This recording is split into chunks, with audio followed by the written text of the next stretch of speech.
All good. So we've gone through the introduction, but like Martha was saying, when we started this project as ISL, we didn't have ISL Adapt yet. We formed that through this research project that we were doing. That's the research arm of ISL Engineering. And within that, we partnered originally with the U of A. And so if you remember, we came in, we signed a tri-party agreement way back when. It was ISL Engineering, the town of Drayton Valley, and there was another partner at that time. And we went and sought NSERC funding, and so we got some research grants there.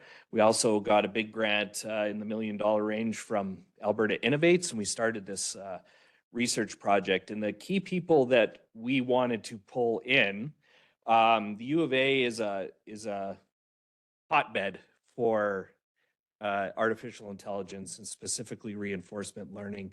The people that wrote the textbooks are professors there, and Martha comes from that line. So very intelligent people. So through the NSERC and Alberta Innovates, we reached out to people at the U of A to help us because we don't know anything about AI, but we know we wanted to try it in water treatment. And so Martha and a bunch of people joined and started working on the project kind of as researchers. And then after a little bit, we got some additional help from AMI, which is the Alberta Machine Intelligence Institute, which is an offshoot from the U of A that started with the purpose of helping getting AI into industry and creating products and helping people get AI adopted into what they're doing. And then through this project, actually, it gave birth to RL Core Technologies, which is Martha. So there's a lot of promise in this field, and so they're specialists in the reinforcement learning, which is what we use in this project. And so you can ask her the technical details of that stuff. But so like I said, Adapt was the research company that we started under ISL Engineering just so we could have a separation from ISL Engineering. But it was always supported.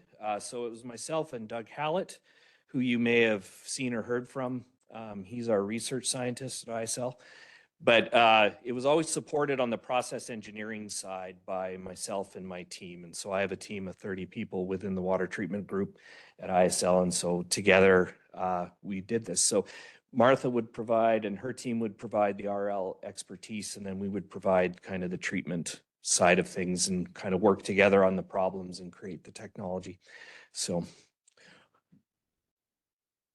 I've already briefly said who we are. We started in 2023. We can have VC funding or our you're going to have some. Yeah. Makes sense. Okay. We started in 2023, like the slide says. We had started this research project earlier, but about, I don't know, let's say 2 years into really getting things working in Drayton Valley. I saw from my perspective that to properly support this project, a startup would be better. It'd be good to have a team of dedicated engineers. So we went after some VC funding so we could hire those engineers and actually start bringing this into the real world. Our broader goal is to bring reinforcement learning to many different process control problems, but really our focus right now is water treatment. And it's been such a pleasure working with Drayton Valley, and I hope we can keep working together. All right. So what we envisioned with the project was the following kind of 3 key things: more sustainable operation, more efficient, and more cost effective. Typically in process control, when we say that, so that's the SCADA system and the components we put in to control the treatment process. It's often, we design it accordingly and it is commissioned and installed in day one and we get it up and running. Typically, you don't tweak a lot of the control system. You don't play around with it too much. As engineers, though, over time and with my experience and stuff like that throughout the years, you see a lot of room for improvement, in my opinion. And so that was the point of adding artificial intelligence, or in this case, reinforcement learning, to the control system to amplify what the operators already do. So Shelley and Bree and the team do a great job running the plant. We're trying to provide additional insights into how the system runs so that you can create a more efficient system. So, and it's about optimization, really. So, and there's a lot of room for that in the industry. There's a lot of places that water treatment in general is run in a very conservative kind of fashion, right? So it has to deal with public health. That's a given. And so typically the plants are run on a conservative side of things, and there's like I said, I see lots of room for improvement. So the goal with AI is never to replace operators. You will always need very skilled people to run your facilities and deal with challenges that come up. The point of the AI is to supplement what they're doing and provide insights. And so that was really the big crux of this, is support the critical role of operators in providing high quality drinking water and then reduce the embodied cost per cubic meter of water if possible. And so part of Alberta Innovate's mandate as well as to create a made in Alberta solution that uses AI to treat water, and that's what we did. So, okay, so what is the technology? In a general sense, there's a brain. So this is the software that learns from the data at a primary level. And then what we're trying to practice here is proactive autonomous control of particular treatment processes in real time. So typically the way your process system is set up right now is based on set points and it's reactive. So when things move out of that range, the control system is then engaged and it makes changes to bring stuff back in line. What we're trying to do is enhance that so that we're looking at data upstream of the system and we're making decisions on how to move the set points and how to operate the treatment process so that it's far more efficient.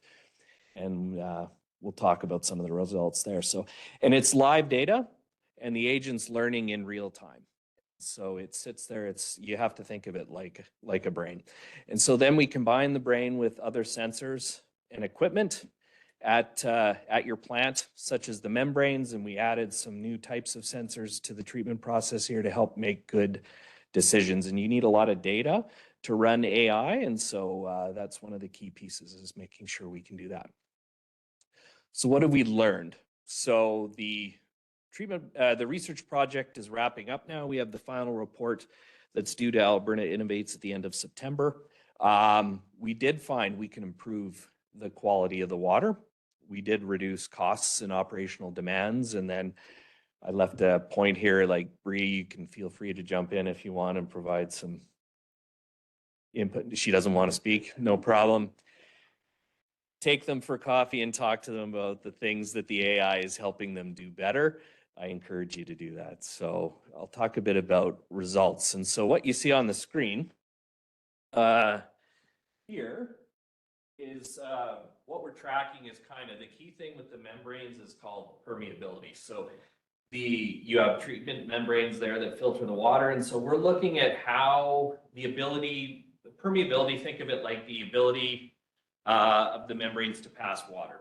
And you want to keep them flowing with water as much as possible. And so they'll always accumulate stuff, they're filters, so they're going to accumulate stuff on the outside of the membranes, and then the pure water passes through into the inside, and then that's what's then put into the drinking water system. And so over time, the membranes will foul and you'll get a reduction in permeability. And so the neat thing about your plant, and I guess the challenge, is that you have different seasonal trends in permeability. So on the left, what you're looking at is kind of cold weather operations from January to typically April, and you can see it's actually fairly stable. So what you're seeing in between all the red lines is an operational cycle, more or less, where you're seeing permeability get reduced as the water filters. Then the red line is we do a cleaning and we bring that back up, and then it kind of goes down again. We clean it back up and down, and away we go. And in the colder climates, we're actually able to keep this quite stable. And that's just a function of it's not raining a lot. There's not a lot washing into the watersheds. The water's fairly clean. In terms of raw water, what happens over the summer and the spring, you can see a wild variation. So everything goes all over the place. And when the rains hit and stuff gets washed into the watershed, it really impacts permeability, and it can drive the operators crazy, because the membranes get really dirty and you have to clean them a lot, and you really have to baby them to kind of keep them going. So that's the very interesting part about here, is that you have to deal with these variations. And so the set points that you're often given when you commission a plant, they're kind of set on day one. There's a lot of operators that don't tweak them. And so I ask, like, does that make sense to keep everything running the same way all year round when you have this variability? And so this is what the AI helps us see is how we can change operations depending on the changing raw water conditions and provide cost-effective water at all times. So you can see here, here's a good example. So the results that we have are on your main plant and kind of with and without the reinforcement learning. So the green dots are with when we have the RL control or the agents working on controlling the plant. And then the gray dots are when it just goes back to the typical set points that the operators use. And so you can see there's definitely a much higher performance when the AI is on versus when the AI is off.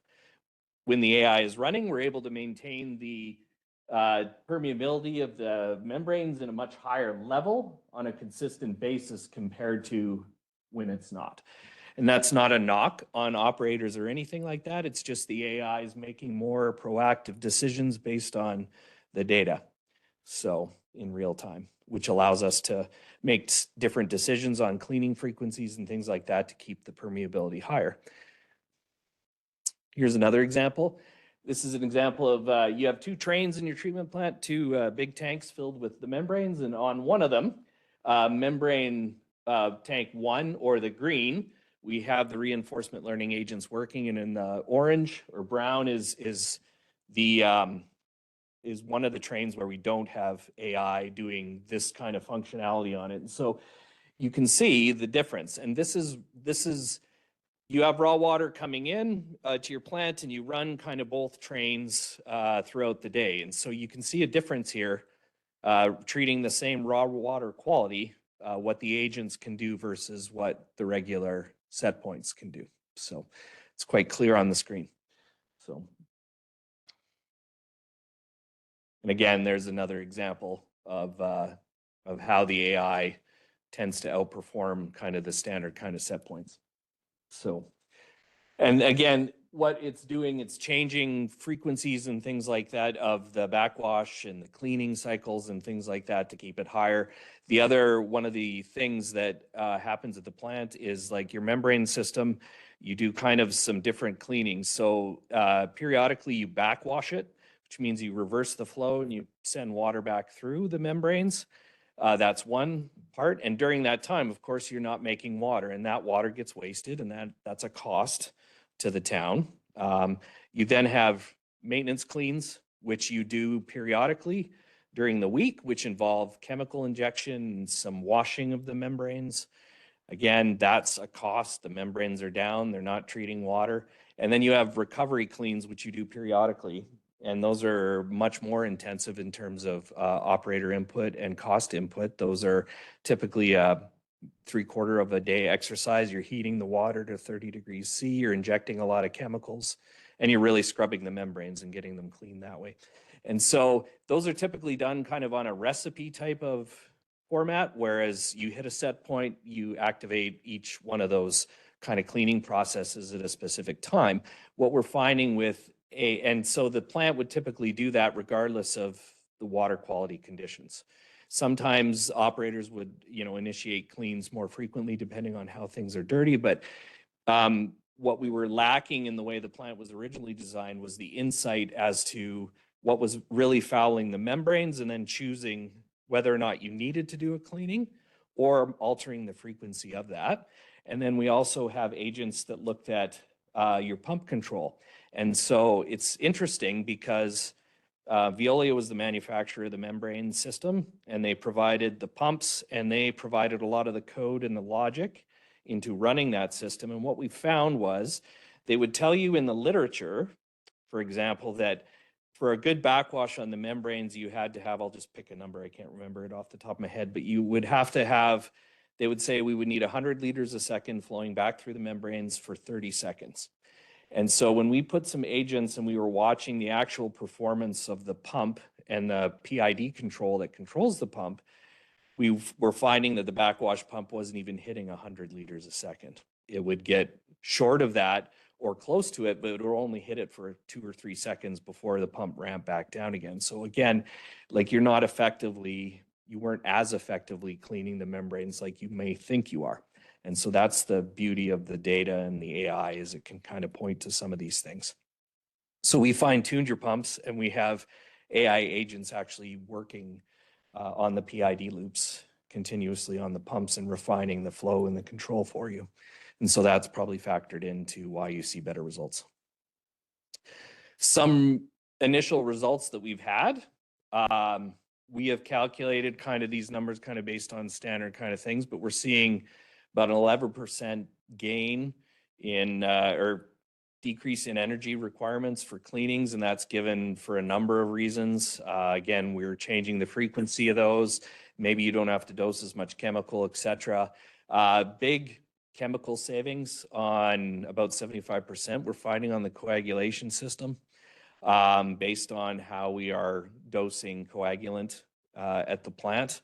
And then we're seeing increases in permeability in the order of 8% on a regular basis there. So the results are actually really good. And so it's making it more efficient. So as we keep the agents operating over the next year, for sure, and double check during the seasonal performance, I think we can find these numbers will get higher. And this is one of the things we're focusing on is tracking these numbers even more.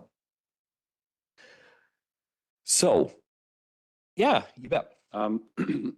So we got some efficiencies there. I'm curious to see, do we know in terms of operations, like our actual people running the plant, are we more efficient because we're not doing these things? We're able to focus on, other aspects of the plant and, optimizing those as well, or are we just kind of finding? Mm-hmm.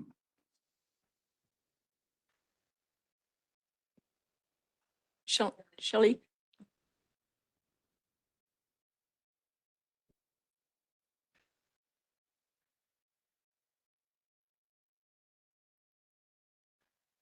Good morning. So it doesn't impact our operators as like they're still doing their regular daily test reads that has to be done as per Alberta environment. And a lot of those systems were already automated. So you hit a 96% recovery rate, it would automatically backwash. That was all set in the logic of the PLC. So we didn't have to do that. With the cleanings, it would impact because we don't typically leave our cleaning systems open, like our chemical valves are all closed. Just in the event a leak happens when we're not there, we want to be able to test that there's no leaks before we use the chemicals. So that would impact us if we're doing less cleanings. That would lessen the amount of operations that require us to test those pumps. So.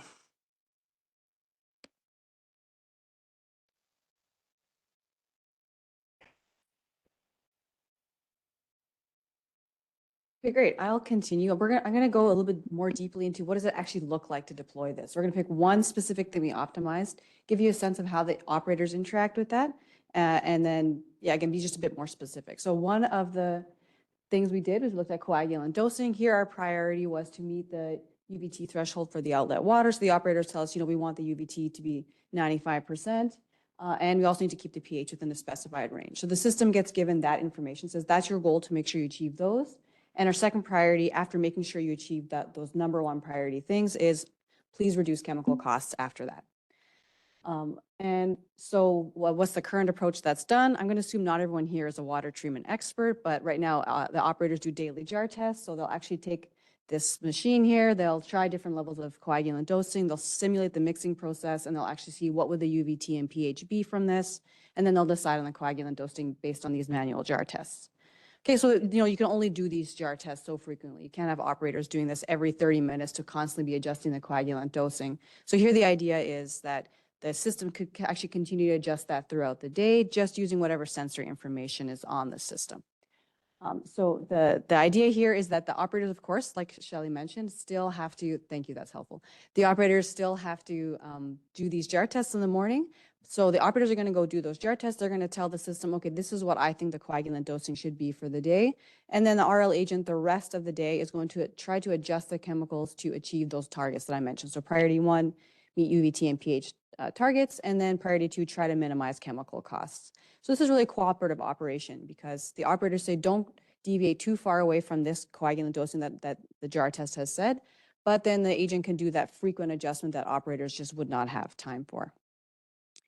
What does that actually look like in deployment? So this is, sitting on a computer, actually on premises in your facility. We deploy that software on a computer. Actually, we came in and installed the computer. We put the software on that computer. It connects layers on top of your existing control system. And then it's just adjusting the specific set point here. So it's going to be adjusting that coagulant dosing.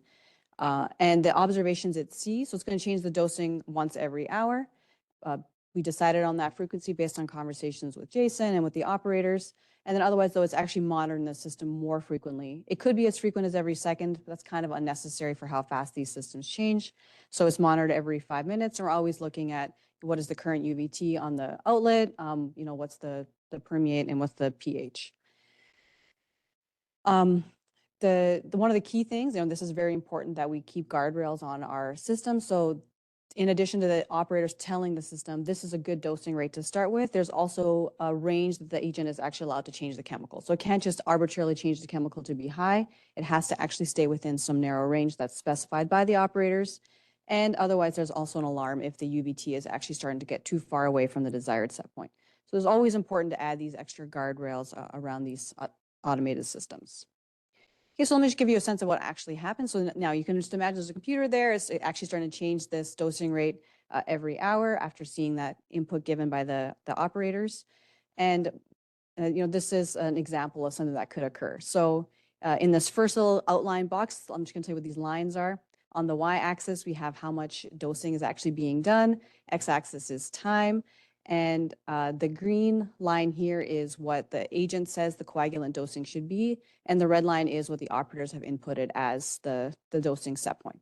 Okay, so what happens here is there's a dosing set point in the beginning that's given, but actually there's an increase in turbidity in the inlet water and higher dosing is needed after that initial jar test. So the agent sees that increased turbidity and actually makes the dosing rate higher.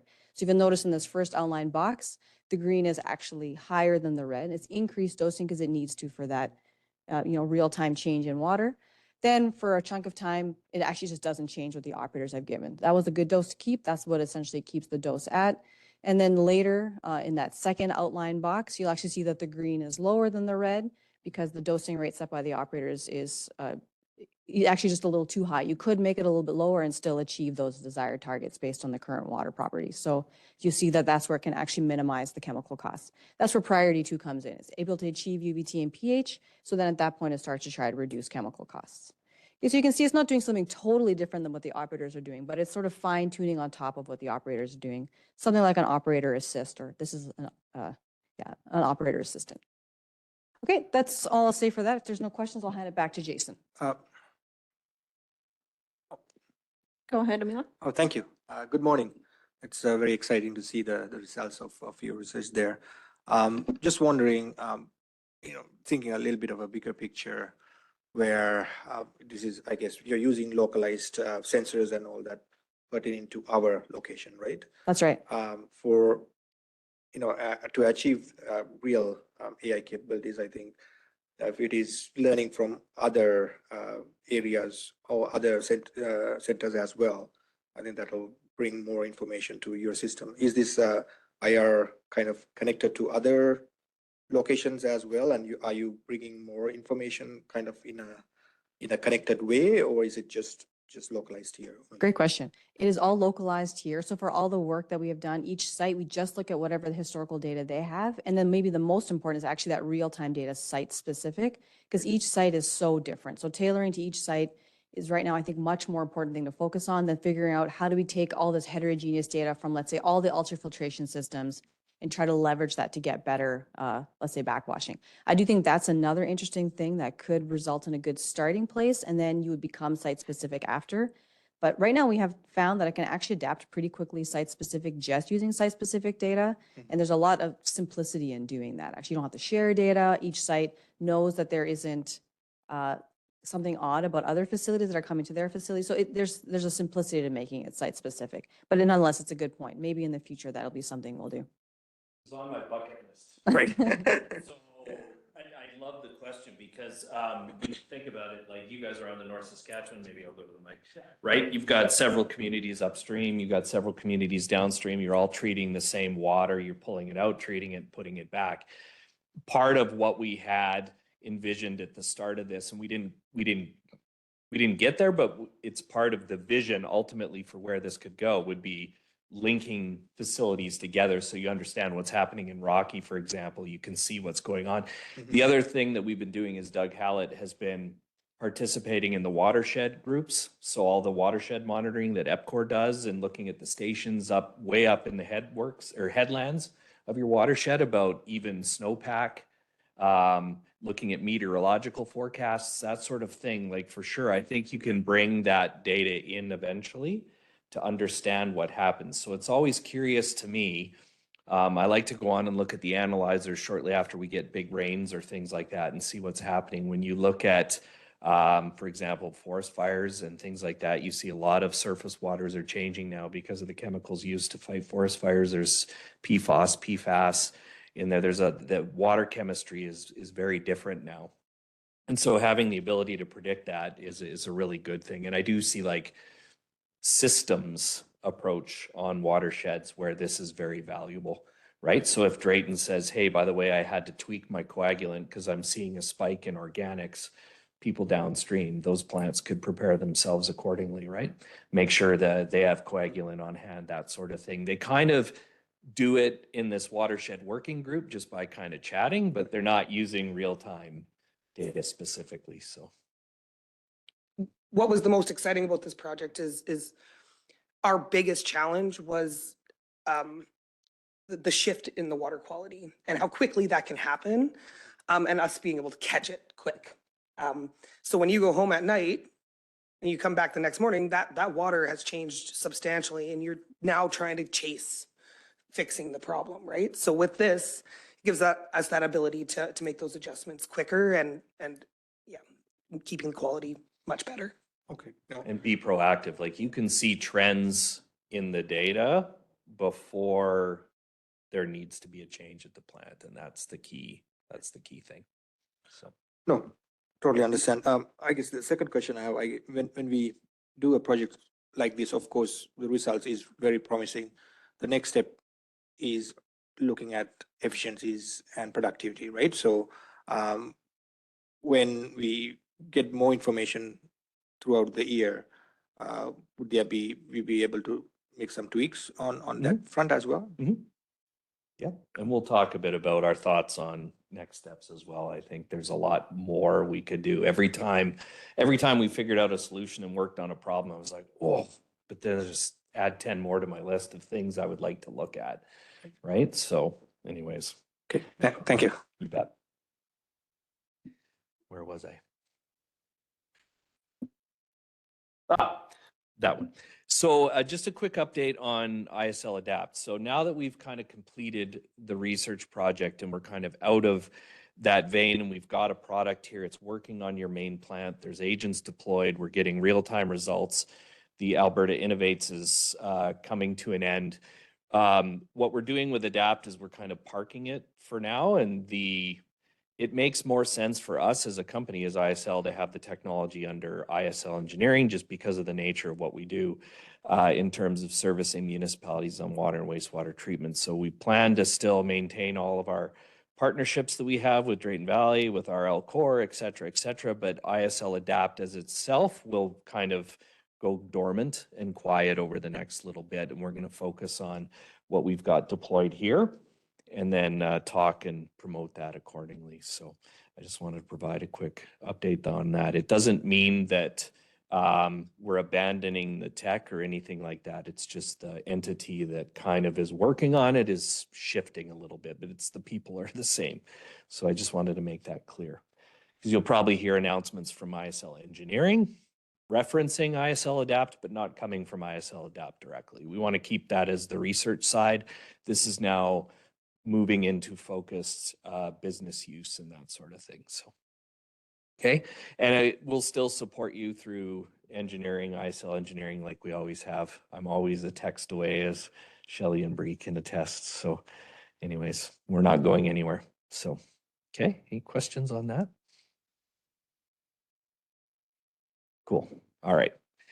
So the future, this is where we kind of want to have an open discussion with all of you about what we can do together. So like I said, for the remainder of 2025, the formal completion of the research project will happen. We'll have the final report submitted to Alberta Innovates by the end of September. What we want to do is, and they're going to probably do some public announcements around that. For those of you that know about the AI conference, Upper Bound, that Amy puts on, Martha and her team, as well as some folks from ISL, did some speaking there, and there's a ton of interest in this. We've also been asked to speak at Alberta municipalities about this project specifically. I think it's in July, and then as well as potentially at their main conference in November.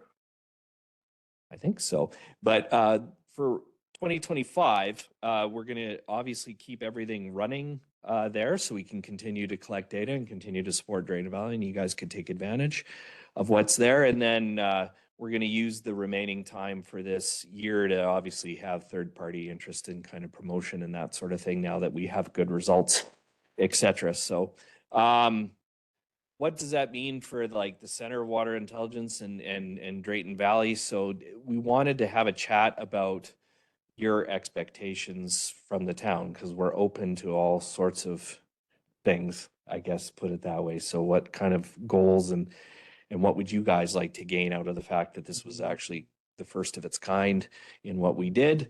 The project was a success. There's promising results, and we wanted to hear from you guys. So kind of what's ideal for each. The pilot unit that's there right now, we don't really need it anymore. And so depending on where discussions go and that sort of thing, we would take it out of the plant at our cost if there's no more interest in using it, but it can be kept there for training purposes and things like that. If you were to partner with another institution for operator training or things like that, that's fine. We wanted to have that discussion. And then obviously the main plant, we want to keep the technology going there at no cost to you guys, right? So the way we envision the technology working long-term is through a licensing model, but we wouldn't apply that to you, to the town, because of your help on this project and the assistance you guys have provided in helping create this.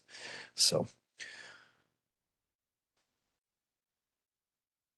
I know Martha has some things she wants to ask you too, so. Yeah. Set off the top. Well, In terms of efficiency savings, like like I said, like we wouldn't ask for anything financial from the town at all moving forward. So I'm definitely not an expert when it comes to this stuff. So anybody else wants to comment? Mila?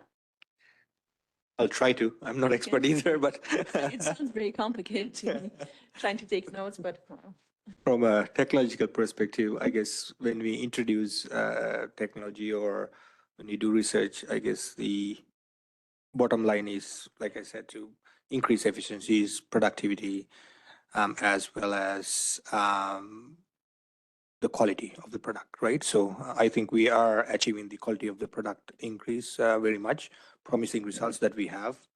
I guess my question again would be the productivity and efficiencies. How do we tackle that side of things? Now we have this data, very good data in hand, and we know that we can find efficiencies for the chemicals and the permeability and all of that side of things. But when it comes to operational side of things, how do we use this data to make it efficient? And if there's something we can invest on, maybe, you know, with the insight from Shelley and the team there as well, right? Find that efficiency, find that where we need to tackle that would be very important in my mind. So I have a few things in my mind if you want me to say those. So part of what we're working on too, just from an engineering side, you know, we're doing the distribution upgrades. We'll be putting that line in. We'll be using, you're going to move to essentially a 2 reservoir system from what you do have 2 reservoirs right now, but everything at the treatment plant just pumps to the south reservoir and you distribute from there. You're going to move to a 2 reservoir system. That to me brings in like looking at level control, balancing demand. There's a lot of things we can do with the backbone and the RL system that's been created. You can add additional problems to it. I don't want to speak out of turn, but we can add additional issues to it to improve efficiencies further. Like I said, we've only tackled coagulation, backwash frequency, and that sort of thing, but you can start to expand it out and look at how you're running your distribution pumps relative to demand forecasting, relative to the reservoir levels, relative to the raw water quality in the settling pond. There's a lot of places you can go and gain more efficiency, in my opinion. Great. And then you have the wastewater side of things. You're going through wastewater treatment plant upgrades where you are putting really big blowers in to deal with your aeration system. Those are ripe for AI control relative to the levels of oxygen in your pond. That's a big energy hog. You're spending how much a year right now on blowers? Well, I want to say it's close to 20 grand a month on blower operations. And we're adding 3 times the numbers of blowers. Correct. And so that's a big deal in terms of energy and efficiency for the town. And so I don't want to speak out of turn. Maybe I'll let Martha. We'd be very interested in that. Right. So continuing to partner with you guys on looking at other efficiencies in your water and wastewater side, right? And really driving this forward. There is a whole lot of interest in this project and what we've accomplished here, being paid to by the regulators, by folks that travel in the Alberta Innovate Circle, by other municipalities. It really is leading edge. And so when you think about the Center for Water Intelligence, you guys are walking it out. Yeah. Because I guess you're saying you're not experts in here. Maybe I'll just state what will be useful for us, and then we can see if there's an alignment there. For our perspective, Drayton has been a great partner for helping us build the technology.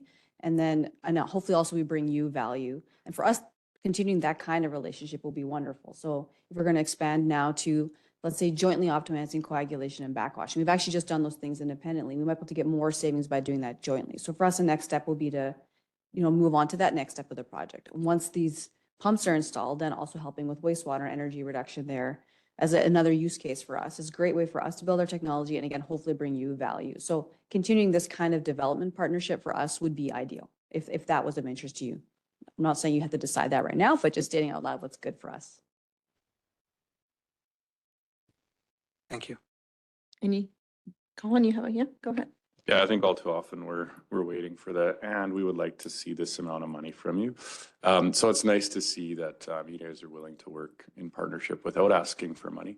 So that's great. So I think in terms of, because AI is doing this, and we're on the leading edge of that in terms of water treatment, I think why wouldn't we continue this, right? Mm-hmm. I think there's a lot more to do, and there's a lot more to learn, and all that sort of stuff. So. I'm not a water expert myself, but I can absolutely see the value here. So for sure, I think from my perspective, we'd be crazy not to. So Yeah. yeah.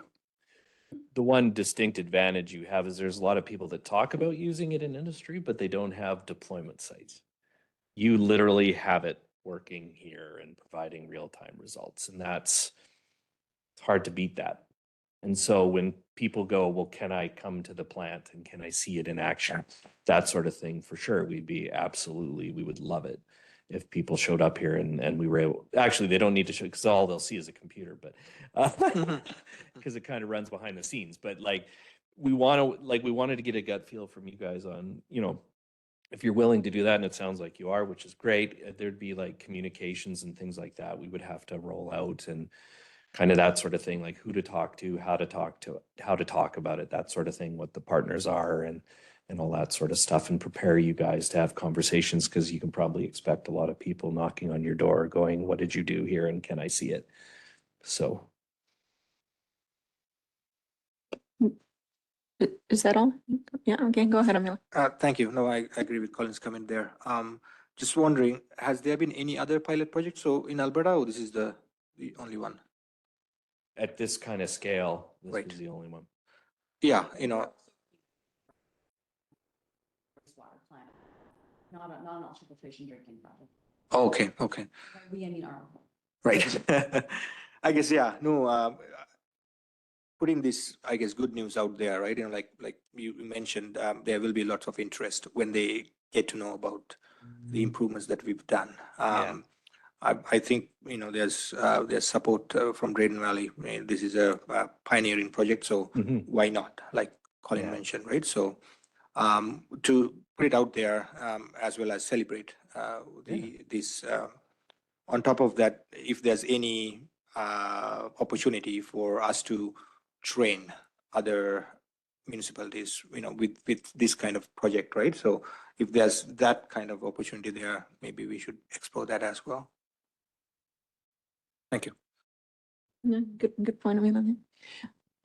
Councillor McGee or Mayor Doc? Well, good morning. Fantastic. Thank you for sharing all this. It's a lot, right? So Yeah. a lot to take in. And while I was thinking about this, kind of like, what are the plans for the future, the open discussion, stakeholders, things like that.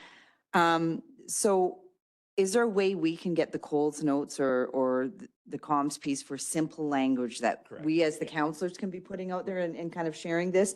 I know even if it's just something, even just as simple as the operational savings, right? And to see this is what we've saved, this is what projected this project could be saving, right? And so then that way council is able to speak this when, we're out in the public and engaging with other stakeholders and things like that for sure. Yeah, that's a priority for me, is like to partner with Martha here and kind of write that out for you guys. Yeah, yeah.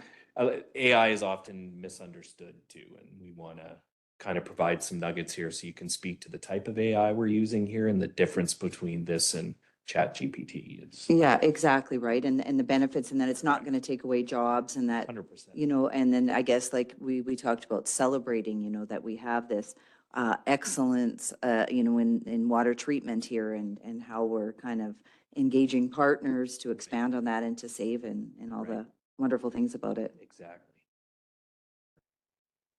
I agree. I would have a really hard time trying to explain what you just presented to anyone asking questions about it. It's taken me Councillor years to McGee? get there. Right. So, Jason and Martha, thank you. bet. So I'm at the trade fair, and you're there, selling something to municipalities through the AUMA, RMA, FCM. And so I've already gone to that stage in my mind about the business case scenario. There is value, and if you go here, this is the value, and we can cover that. But you only got five minutes with me because I'm going to get donuts or I'm going to get in the draw or something like that. So the mayor's right about condensing it into to a business plan. And then, but I'd like to know a little bit more about, there must be another leg, because we have people who do this work and are intelligent about this work. But then there's going to be somebody that say, I get it, and here's how we're going to make money. And have you gone to that? We have. We looked at it. You could create a widget, for lack of a better word, right? The tech, you could create something there that you could try to sell to. The challenge is, like, within the municipal market, you have to, like, if you're trying to create simply a tech and try to push it out there, you've got to, and you want volume and you want to create money off of selling the tech rather than the licensing, you have to partner with a firm that can, like, get it out there into things. So, like, for instance, you'd look at Veolia, for example, or a membrane supplier, and you would say, can I sell you my black box? We tried that. It didn't work. It's hard because they're already working on AI solutions within their tech.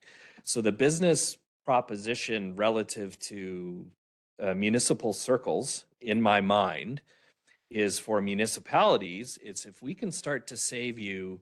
So let's say your operational budget to run your water and wastewater facilities is $1 million a year. And if we can take 20% and put that back in your pocket with efficient money, start to think about what you could do with that money on a capital level, right? So that's the proposition there when talking to municipalities.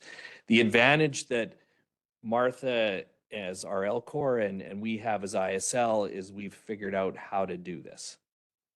You can't just go to Home Depot and buy an AI black box and plug it into your treatment plant to make it work. It won't work. There are integration steps, analysis steps, and you, as a municipality, also have a requirement to deal with professional engineers because if you're modifying your treatment plant, that's a regulatory thing and you need somebody to stamp and sign that. So for us, which is why we've moved the tech into ISL engineering, it's no different than me submitting on an RFP and coming and doing your treatment upgrades for you because I have the expertise to do it. And so that's what we've learned together is how to make this actually work. And so that's at Upper Bound. There was other engineering consultants there that came up to us after and said, how the hell did you do this? Because it's hard. It's hard. It's taken us 5 years of hard work to get us here. So that's really the value proposition. I would say like the beauty in this is how we did it, and it's the fact it's scalable. And so once you get it into your system, you can start adding other problems to it, in my opinion. If I were to just package it and sell it to an OEM, that would be, sure, you could get it all over the world and that sort of thing. But I think it comes in the expertise and then the ongoing licensing. You do need somebody to look at the licensing because you need somebody to look after the software. So that's where Martha comes in. That's their model.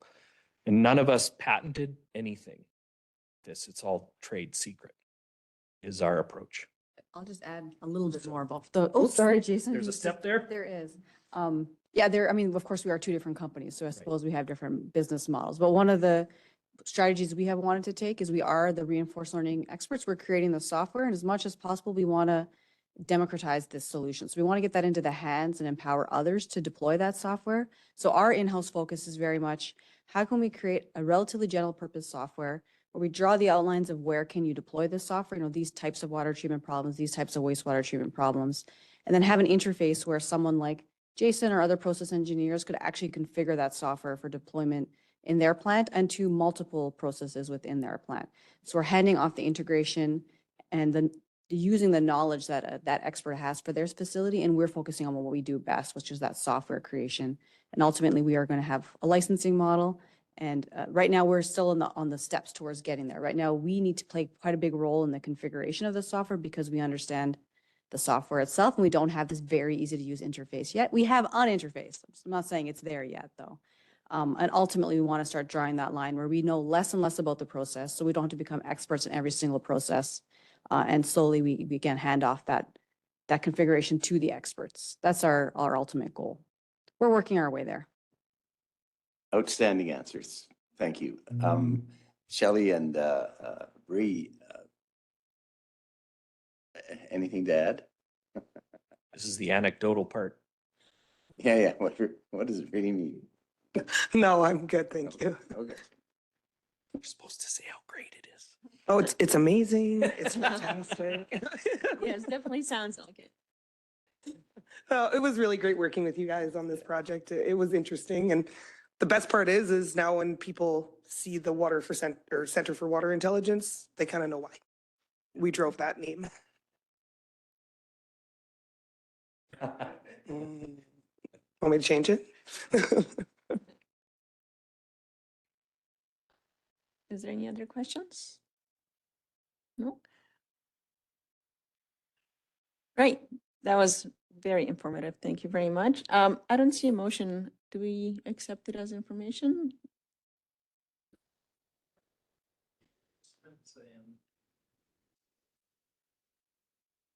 Right, did I have a? Oh, Oh, okay. yeah, this is stuff I've already said, and so, Mayor Dodds, you alluded to this too. We'll plan on creating talking points and a communication package. If you're willing to also put it out on your social media and talk about it that way, that would be great. We all want to be on the same page, and so we'll prepare kind of what that looks like. We have until the end of September, more or less, to kind of get that done. So yes, we'll prepare that for you. And then you can modify it as needed, but we'll give you the key points that you mentioned. So. Certainly. Yep. You bet. You bet. Complete with all the data. So. In terms of celebrating this, like, I wonder, I mean, there's a whole bunch of, you know, different individuals and groups involved. We had Alberta Innovates and a host of other folks. Because does it make any sense to go and do a photo op kind of thing out there and say, look, hey, here's what we've done. And it's really great. And we've got all the data to back it up. And, you know, the, you know, shining tooth Thumbs up. kind of thing.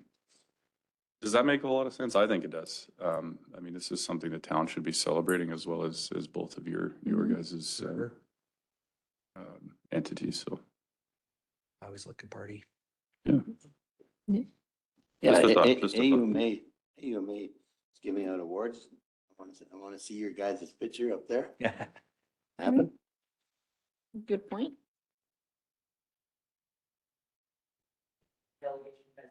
Mhm. No, okay. All right. Thank you so very much. I think we're done with questions. Yeah. Have a wonderful day.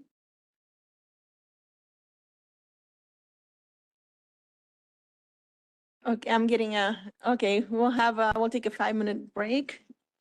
I'll call break at 9:50 and we'll be, oh.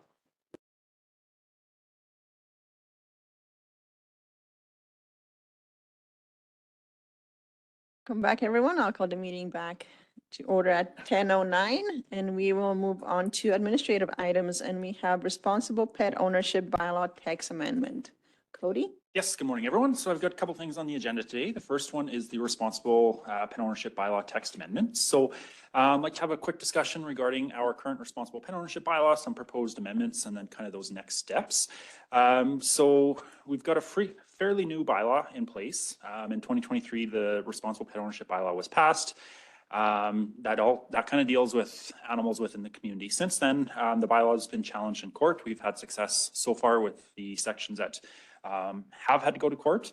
However, through some kind of emerging trends in the community, we've thought to bring it back for a couple amendments. So we've got a draft bylaw for discussion today that's in your agenda package to highlight some of the proposed amendments. The first one is to expand the definition of a nuisance animal. So it's also including animals not under control and animals that are chasing, threatening, or biting persons or animals to ensure there's a charge section for someone that's not complying with conditions that are imposed if their animal is a nuisance. The introduction of the ability to deem people a nuisance animal owners and impose conditions on them, including charge sections if they don't comply with conditions. Clarifying conditions that may be imposed if a dog has been deemed dangerous, to outline including and up to euthanizing a dog.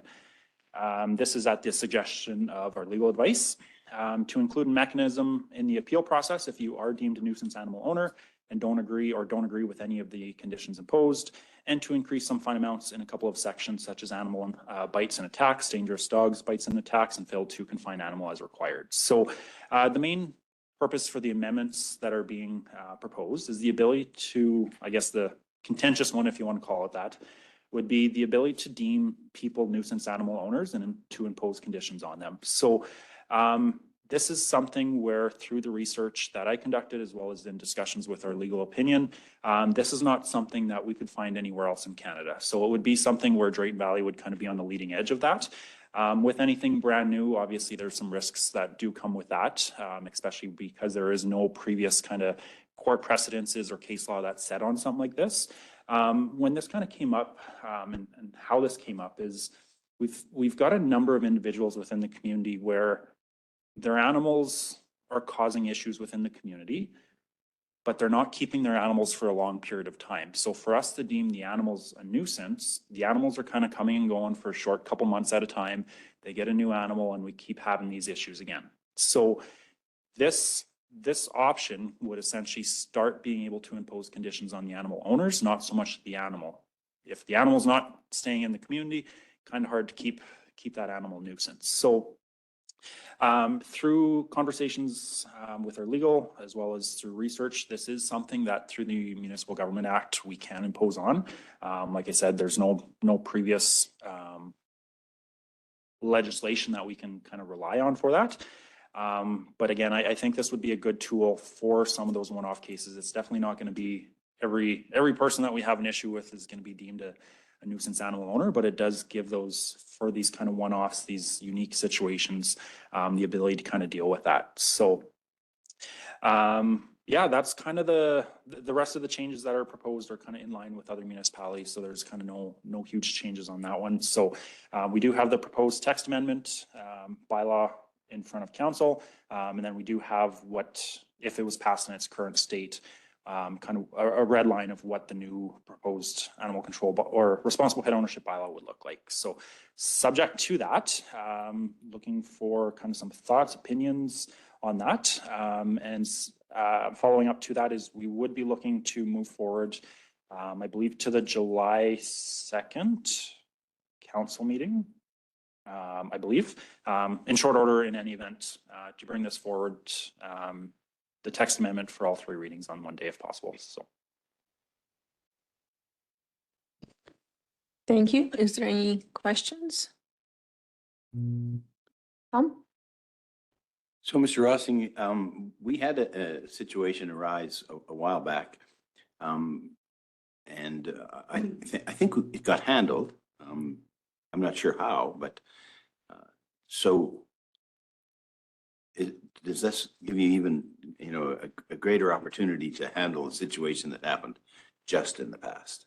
If it's the same situation I think you're talking about, that is one of the individuals that we frequently, they've had probably 3 or 4 dogs in the last year, continuously cycling out. The animals are issues. But again, if the animals are only sticking around for short periods of time, we can deem them a nuisance animal and impose conditions on them.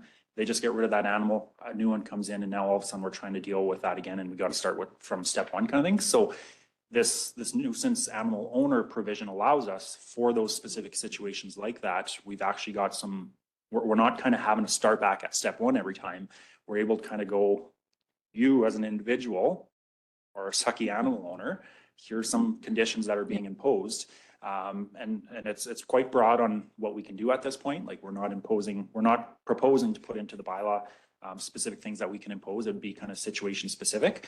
Keeping in mind though is if we were to impose conditions that the individual thinks is too much or too restrictive or whatever, there's the appeal process that's already built into the bylaw, so that they can go through that. And at that point through the appeal process, maybe they're confirmed, they're varied, they're totally overturned, whatever the case may be. But there's those checks and balances that are in place as well. So. Mm-hmm. And I was going to ask about the appeal process, so thanks for that answer. The other thing is that if I'm without a house and I have no money, a $2,000 fine or $1,000 is, I don't know, where are you going to get that money from anyway? It just seems that we're putting something together for a certain segment of our population, which is fine. I think that's what we have to do to give you that opportunity to be able to at least do something. But it can be that typical moving the dog, right? Yeah, well, and it's like fines do play into the part on before we're able to actually deem it a nuisance. The individual needs to receive a certain amount of fines for certain things. So that's still going to be part of that process. But part of that too is once we've hit that threshold, then at least we can start imposing additional conditions if we're determining at that point. So whether that's at no point shall the animal be off a certain property. It has to be confined to that individual property. So you're not allowed to take it to a dog park. You're not allowed to walk around town with it, different things like that. Whether it's sort of complete removal of the animal from town. That's an option as well. That again, in those extreme situations, we would have those legal abilities to do that at that point if we need to, and impose conditions where the individual is not allowed to possess. Maybe like our current allowable is you're allowed 3 dogs and 3 cats. Maybe it's moving it down to you're only allowed 1 animal, right? So it gives us some flexibility in that kind of stuff. Again, it's not something where we're anticipating to be using on the regular, but it does give us some abilities that if the situation dictates and arises, we do have some additional enforcement avenues and tools to use for that. So. Thank you. Mm-hmm. Thank you. Nancy? Oh, sorry. Yeah, go ahead. Thank you. I kind of similar questions to Tom. And I too understand that we are trying to do something different to tackle some of the challenges we have, right? But I guess the question that I have is that even with this, if they don't comply, I don't think we have a legal leg to stand on. That would be incorrect, we would. Again, If you do, that's great, but so through the Municipal Government Act, again, we are permitted to move forward and impose these kind of things into our bylaw. There'd be, like, if we get to the extent on, if we go to the extreme and Amelia, you're no longer allowed to possess any animal kind of thing, right? If you're in possession of that animal, one, we could just start with fines if that's the avenue that we're going with, depending on situation, for not complying with conditions. Or we could seek through anytime there's contravention of the bylaw, we are able to seize that animal. So then we could go through the process of seizing that animal, taking it out of your care, and moving forward with that process on how do we properly dispose of that animal, whether it's through rehoming it, whether it's through giving it to a rescue, whatever the case may be, we do have those avenues in place. So it does provide for that if we do get to that extent. So, I understand about the animal, but for designated person, yeah, I don't know if we can do that where, of course, there's prior history and that person absolutely shouldn't have a animal in possession, but they do. And then we go through the process, take the animal away, and then they, like you mentioned, get a new animal, right? But I don't know if we have the authority to go right then and there and take that new animal away, right? Without any repercussions. So it will go back again to the animal, not the well, person. again, currently it's just dealing with nuisance animals. So if that animal isn't complying with conditions, then we could deal with that, right? But the purpose of the nuisance people, animal owners, is it doesn't matter what animal you have. If you're not supposed to be in possession of an animal or a certain amount of animals or off the property, whatever, if you're in violation of it at that point, we could immediately, once you've been deemed that nuisance owner, if those are the conditions that have been imposed onto you, we do have those provisions to allow us to go in and remove that animal from your possession so that you are in compliance with your conditions. Again, there'd be different charges that would come in place at that point. We could, whether it's fine amount, whether it's mandatory court appearance. Once we get to the court process, just through the ticketing avenue as well, at the point the judges could also impose conditions upon a finding of guilty that you're not allowed to possess that animal. So then it's a court imposed condition that you're now breaching conditions on that as well. If we're not going the actual court appearance avenue on that, we could go seek a court order as well to, again, prohibit that kind of stuff. So if you are in possession of an animal, it'd be a breach of a court order again, right? So there's a lot, if we need to, then there's that ability to start escalating to those higher level things to be able to continue to deal with these matters kind of thing, right? So at the end of the day, though, it is something new. It is something that's not in Canada that we could find. So if we are going down this route, which I suggest we do, we just need to be mindful that once we get to that bridge, it's going to be a little bit of tiptoeing around to make sure 100% we're doing it as proper, and just be anticipating that if anyone is challenging this in the court process, one, that's their right to do so. But we'll just have to make sure that we're ready to kind of defend the actions at that time. And if ultimately a judge makes a determination that it's not proper or whatever, then that's not ideal.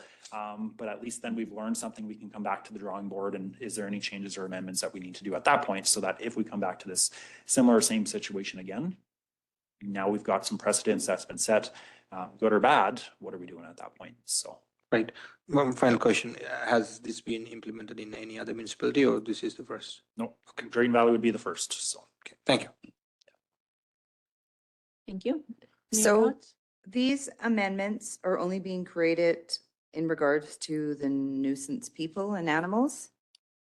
So there's a couple things. The very high level is the nuisance people, nuisance animals. And then we did increase a couple fine amounts in the bylaw. So for example, previously, if your dog or cat chastened, threatened or attacked or bite a person or an animal, first offense fine amount was $200. We're looking at increasing that up to $500. So again, just putting a little bit more teeth on some of this more serious stuff kind of thing, right? If you failed to have proper identification on your animal, it's $200. Well, not having your animal with microchip tattoo or proper tag is a lot less serious than getting bit by an animal. kind of thing, right? So just trying to kind of match the fine amounts a little bit closer to kind of what the offenses are in a couple of situations. And there's I think just five different things that we proposed amendments on for the increase of the fine amounts. So the remainder 25, 30-ish sections roughly aren't being proposed to be increased at this point. So. Okay, so I understand the seriousness, that we've had reports of, dangerous animals or people being bit and, inflicting, injury and things like that. There's a seriousness to that, and it happens here, it happens in every community, I guess. Correct. For me, my question is to council, when we look at our community standards bylaw, what message are we sending to the community? What are our expectations of the community standards bylaw, right? And I think, when we started this, we wanted enforcement in the areas of cleanup, right? We wanted our community to look clean and safe and things like that. And this does fall, in the safety aspect, but, to Tom's comment that this, is being brought forward for reasons, maybe for particularly a few people in the community. So I guess my concern is I've received a lot of phone calls in the last couple months, talking about enforcement and talking about, what message are we trying to send? Because we did talk about, when it comes to fines and when it comes to certain things that we would be educating people first. And what the residents are saying is that we're not educating anymore. We're just slapping fines. We're pulling people over for this. We're pulling people over for that. And are we just collecting the dollar? There's other things that we could be focusing our safety on or our concerns on, right? So these are the comments that I'm getting from the community. So now I look at something like this and, you say that there's no other municipalities across Canada that have this legislation. Well, I certainly don't want to be the first when it comes to something like this, because I just feel that there's a power of authority, and are we overusing it? Is there ability to create a bylaw that gives powers now to be used unreasonably, right? So there is a few people, and is it going to be taken to the next step where all of a sudden there is a responsible pet owner that has an incident where now all of a sudden they're going to have this huge fine, or they're going to be, ticketed or targeted, or their animal taken away or something like that because of they're put into this category. So I'm not in favor of being the first. There's been other things I think that we've done above and beyond provincial legislation, and, it sometimes comes and bites you in the butt. So for me, I think that, I guess it's the message of, in our community standard bylaw, what are we, conveying to the community? What are we, yes, there's people that are irresponsible pet owners, and we understand that. So how do we address those? There is a lot of those. Have we engaged with Cause for Critters? Have we talked about, I know that they're kind of going out of their minds right now with the abundance of animals, right? Like the spaying and the neutering, and there's so many other problems. I just don't know if, all of a sudden creating these above and beyond bylaws to deal with a few nuisance people is the answer. Like, I'm just wondering if there's a different solution there. Yeah, And I always look at first when it comes to, educating, and I understand that maybe you can educate, and there might be these people that can't pay the fines and they're not going to pay the fines. So have we explored other options? Have we looked at other, avenues? Yeah, so lots to unpack on Yeah. that one, but to try and stay in chronological order as much as possible. Apologies if I stray a little bit on that one. So on the first comment regarding kind of the enforcement approach. So the last number of years since I've been here, we have roughly plus or minus a couple percentage, 45 to 55% split of 45% warnings, 55% tickets when we do actually get to the enforcement avenue. So when we're looking at, enforcement services isn't out there heavy-handed looking at ticketing everyone. Last month, I pulled stats so far year to date, and we're at approximately a 48% ticket and 52% warning. So again, when we're looking at that kind of stuff, like enforcement services isn't out there charging absolutely everybody out there. When we look at our regional partners from their annual stats from last year, they're at about a 92% for individuals that they charge an 8% warning. So regionally, we're a lot less. Is there avenues for more education? Yes. Is there avenues for more enforcement? Yes. It's always that balance when we're out there on trying to figure out what's going on. I get a lot of phone calls from the public as well when they're getting tickets and they're upset. What's interesting is they only tell me about the tickets they got, not the 3 or 4 warnings that they got at the same time, right? So not saying that that happens in every case out there, but that is quite common where people get home, they're upset on what the ticket is, no matter what it was for, whether it was they felt justified or not, they're upset about that, right? So just being mindful of that, and whether it's enforcement services, whether it's RCMP, whether it's the sheriffs in town, right? Like there's different levels of discretion that we use on that kind of stuff. Moving into kind of the kind of heavy approach on it kind of thing. Again, like I said, this is brand new legislation that isn't in anywhere that we could find in Canada. It is intended for those very one-off situations on being able to deal with them.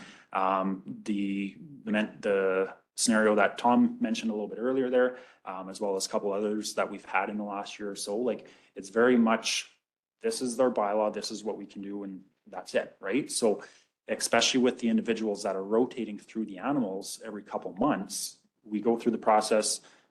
Once the animal has hit the triggers, okay, now we can deem the animal a nuisance. That's already in the legislation. But that animal's out of the community before they hit that trigger, and a new one's in, same owner, and now the same kind of behavior is continuing kind of thing, right? So at the end of the day, if it's not introduced, that's fine. We just continue dealing with the legislation that we can. Just understand there's going to be some limitations in some of these specific scenarios kind of thing, right? Talking on kind of the overarching powers kind of thing. Again, that's why those appeal processes are still in place. So if you're getting deemed a nuisance animal, whether it's a nuisance animal owner or a nuisance animal, we have the ability that people can appeal that kind of stuff, right? So if Cody's going out there on a bit of a power trip and thinks that everyone just needs to be nuisance animal owners, right? They have that ability. They can go through the appeal process through the office of the CAO. And then that person can, the office of the CAO or designate can make that final determination on what we're doing kind of thing, right? And like I said earlier, whether it's confirming the conditions that are imposed, whether it's varying the conditions that are imposed, or whether it's totally, nope, Cody, you're out to lunch, we're taking those off, we're not doing that, right? And then that's the internal discussion that we're having as well. So there's those checks and balances in place. I'd be a lot more concerned if we didn't have an appeal process for that. With that ability, I'm like, oh, well, what are the officers going to do with these authorities, right? But again, because there is that appeal process that's in place, it provides that check and balances for the actual imposing of the conditions. And like anything, anytime an individual is charged, there's the court process for that as well. So, Is there a cost to the appeal process? Just the time? I guess it's just, when I look at those, like I said, going above and beyond Canada, what the regulations are, and I just think of those powers.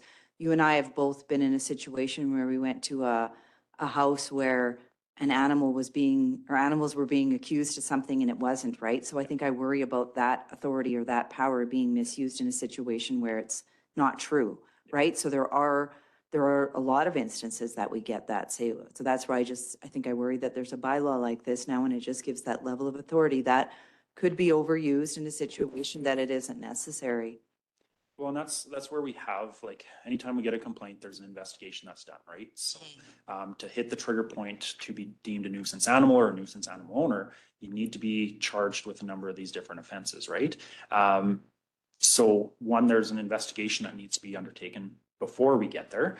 In that specific situation, we've had a number of statements provided. Again, we continue to do our investigation and it's not founded. Yeah. But that's again where it comes down to the officers doing their investigation.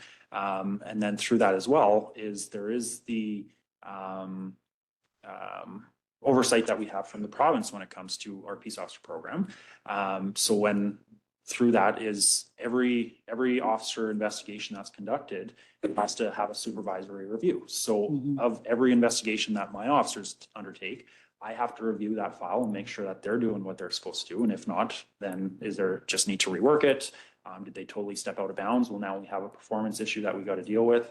And whether that's just a coaching, whether that's a write-up, whatever, right? Like there's checks and balances in place on that.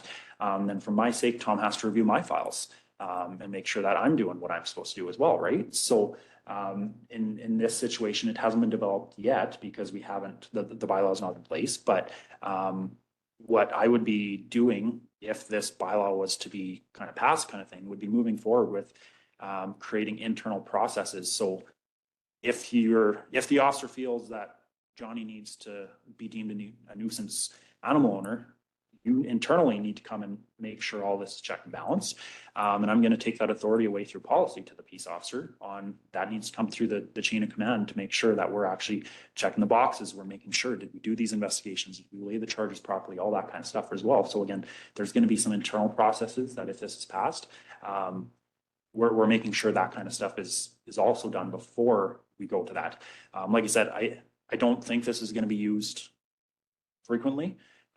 This is not something that I want to turn into, oh, everyone just gets to be nuisance animal owners, right? Like this is going to be something that's going to be proposed to be used in very specific circumstances when our current legislation doesn't really help us in those scenarios, right? So it's not something where, it's not something that I see is going to be used frequently.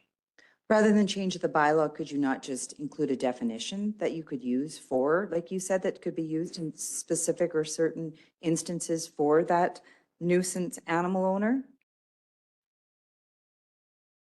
Like a definition of a nuisance owner? Yeah. Well, then you can define it, but you need to do something with it, right? So you can define a nuisance animal owner, but if you don't have any sections to actually, what do you do with a nuisance animal owner, right? So you need some kind of section on But do we not have a checklist now that we follow? for nuisance animal owner. Like just period, when we're dealing with any sort of nuisance animal in the community? What is the checklist, like you talked about, the checks and balances that you do, and then they go to Tom, right? Whether you not use those same checks and balances? It'd be very similar, but there's going to be differences because it's not the animal that's a nuisance. It's the owner, right? So there's going to be some little crossovers. Some of it's going to be similar, but at the same point too, that's a process procedure. That's not a bylaw process kind of thing. So. Any other questions? Colin? I know there's some municipalities in Canada, I think Winnipeg may be one, where they actually ban particular breeds, right? I mean, we're not going to those lengths. What we're saying is you can have any animal you want, but that animal shouldn't be a nuisance. We've already defined what a nuisance animal is in here. All we're defining further is just saying that, you know, with 5 particular issues with this particular animal and person, we can now say that person's the issue, not the animal. So I'm okay with this, just from that perspective that we're not going to the lengths where we're banning particular breeds. We're not doing anything like that. We're looking at the people that are habitual issues along with their animals. So I don't think that's a real big overreach. Like, we're not changing a ton of stuff in here. We've defined nuisance owner and said, here's the criteria we follow, and then they become nuisance, right? So I think it's pretty straightforward. I don't think this is anything crazy. I think 99.9% of animal owners are responsible. Won't apply right? to them. It's just dealing with those ones that are a potential safety hazard to the municipality. And I mean, part of our job as elected officials and as a municipality is the safety of the community, and that's defined in the MGA, right? So I have no problem with this. I think it's a good thing. So thank you. I agree with Colin on that. I am actually looking forward to this because I agree we have had a couple instances and we need to find a way to deal with it. So if there is no other questions, would anyone like to make a motion?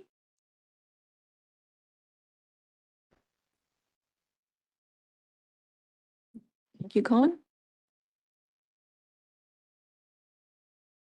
Yeah, I will make the motion that council accepts the responsible pet ownership bylaw text amendment report as information as outlined in RTC 25-128. Is there any comments or amendments to the motion? Amila? Just a comment. What I would like to see when it actually come to the council meeting for decision is kind of a process flow of how do we deem a person unfit or nuisance, right? So in that way, I get an understanding of how the process works and how easy or hard for your internal system to reach someone, right? So that will help me to decide which way. Okay. Thank you. I think, I mean, I was referring to the internal process that Cody was saying. They will do the steps to follow to deem somebody not a responsible pet owner. But will you have that ready for July 2nd meeting? Try. You'll try? All right. If not, it's not currently on the agenda, hard set for that July 2nd. So if we need to push it back, we need to push it back. So. Okay. Just on process then, so today, the recommendation is to receive his information, and then we're getting first, second, third. You're looking for first, second, third the next time you bring it back. Did I hear you say that? That would be my recommendation. Ultimately, if council's not comfortable doing all three readings in one day, that's fine. We'll. Yeah, no, understood. Yeah, thank you. Okay. No further comments?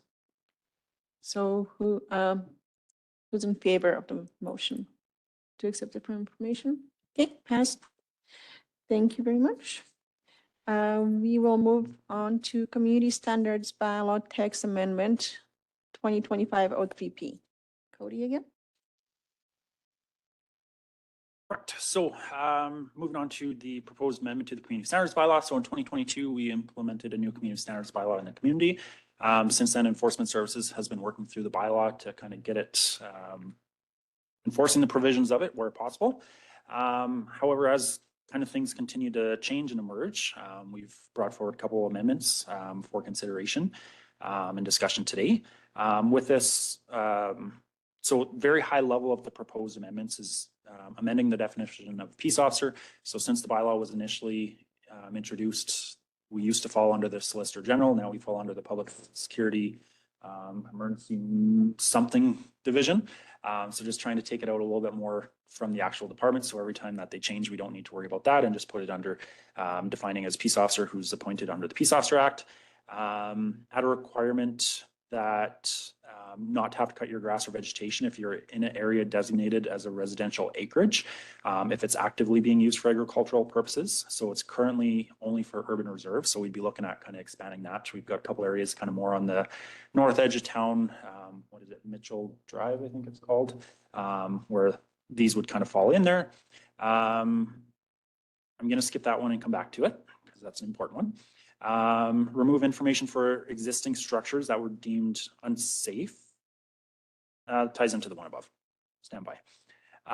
Introducing legislation to require to have your civic address clearly displayed on your property. So that was previously regulated under the old land use bylaw. Seems to have missed its getting transferred over. So just getting that reintroduced into the community. Adding in a offense to falsely advertise as being in the trespassing agent program. So if you're going out there, you're making your own sticker, putting it on the door from an officer being lawfully placed. If you've got the stickers on there that aren't supposed to be there, that causes issues on that one. Introducing an offense for scavenging or dumpster diving in a residential or commercial waste. So this comes out of, I believe it was back in November, December of last year. We had a report provided council from a member of the community that had some proposed amendments to some bylaws and stuff like that. And that was one of those things that was in there that I felt could be important to have in there. Adds in the administrative ability to make changes to the bylaw without material affecting it. So as you'll see somewhere in the bylaw, there's a proposed amendment to strike out queen and add in king. So just when things like that kind of come up, we don't need to bring the bylaws back for those kind of things. Following one with, again, strike out the queen, add in the king. And removes the ability to appeal. I won't talk about that one later. And then as we previously talked about probably a month and a half, 2 months ago, the curfew bylaw, the smoking bylaw, and the cannabis-free public places bylaw.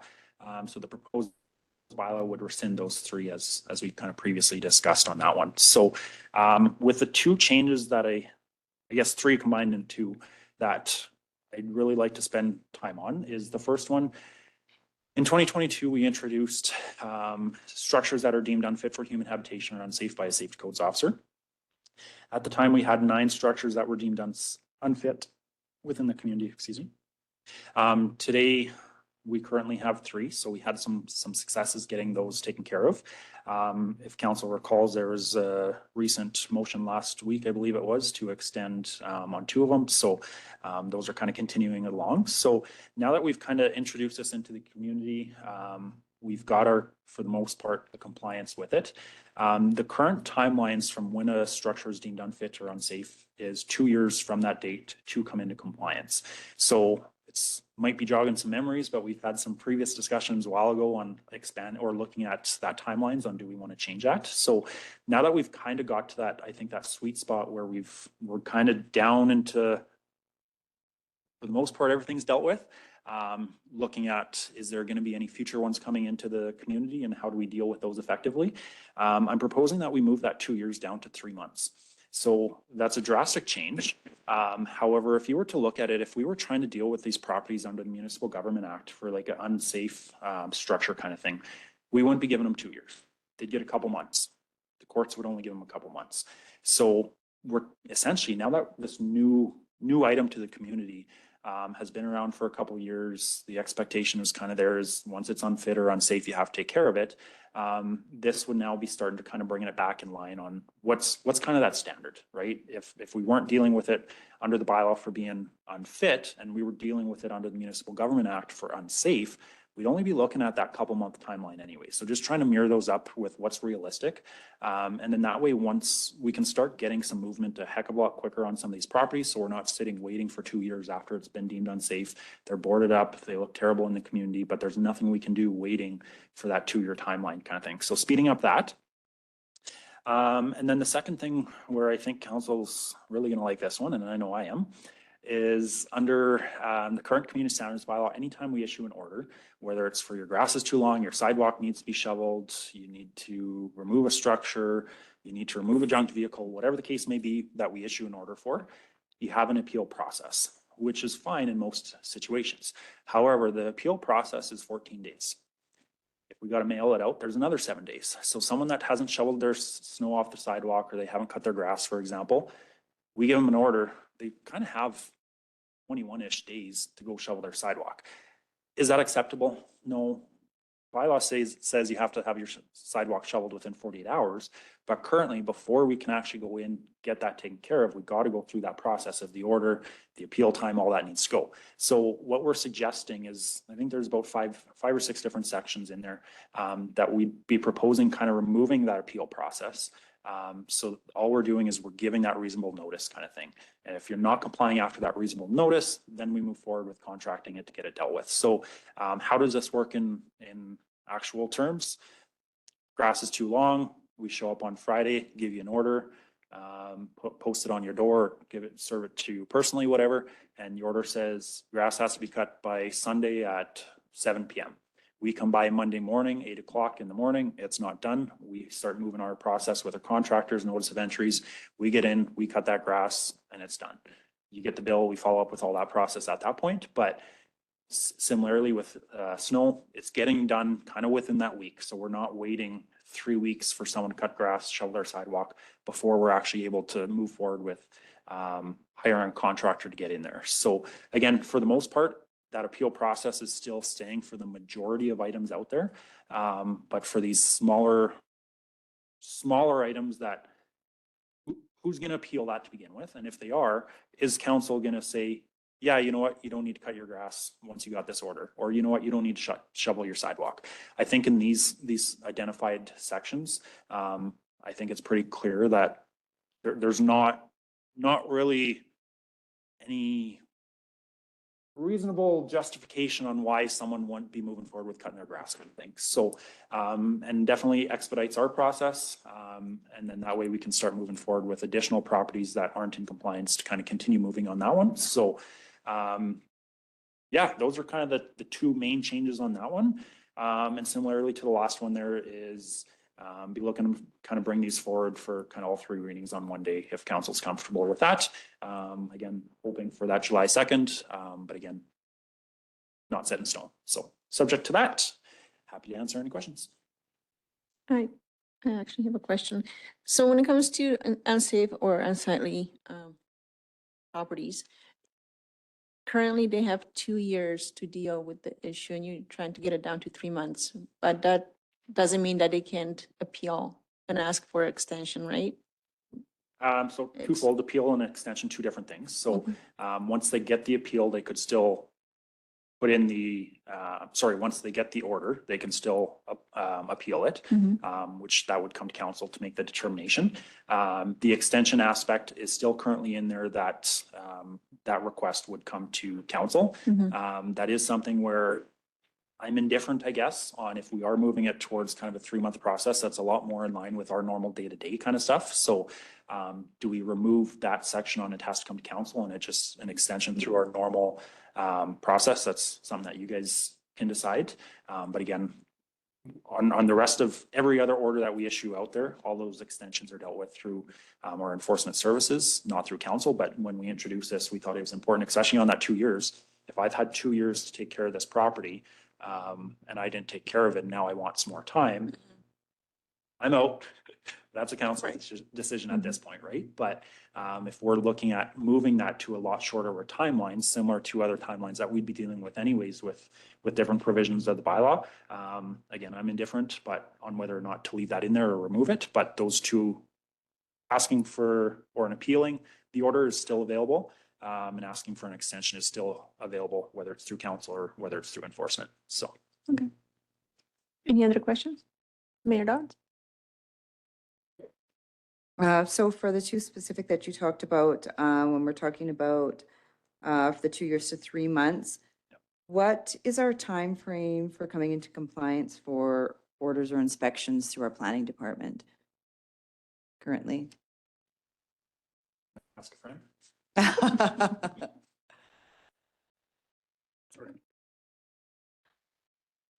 Through the chair to Mayor Dodds, we are working on improving our process for enforcement through the planning department. We have given 2 week notifications in the last 4 months for, removing CCANs that are not zoned or not in the correct districts.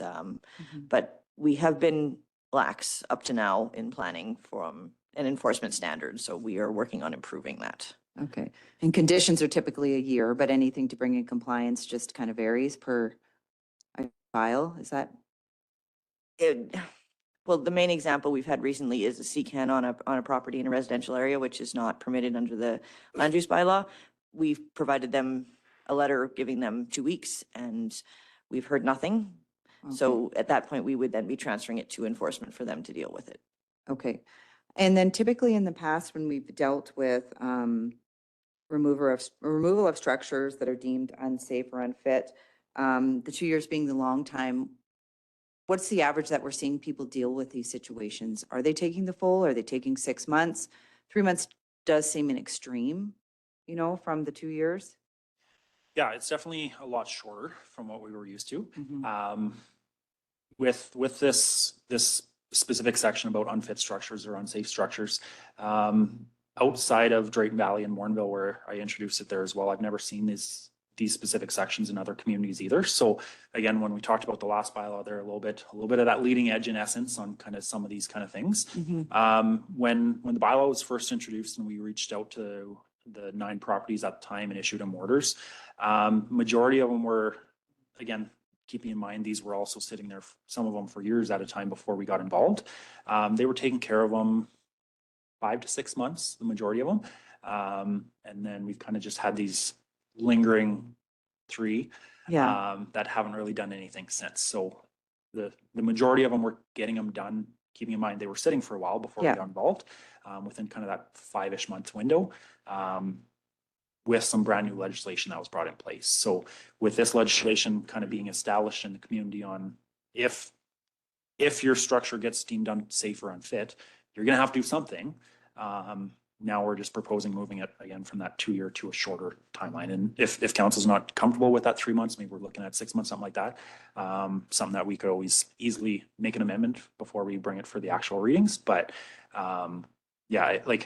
and in particular, I guess where the shorter time frame makes a lot of sense is with mobile home parks, where the ownership of these trailers is difficult to begin with. So if we're able to essentially jump on them right then and there, get start working on this court process. If they're not complying within 3 months, start going through the court process right away. People should, for the most part, still be able to be found, still have records-ish that hopefully we can deal with. Instead of 2 years down the road, we weren't able to get any of those records.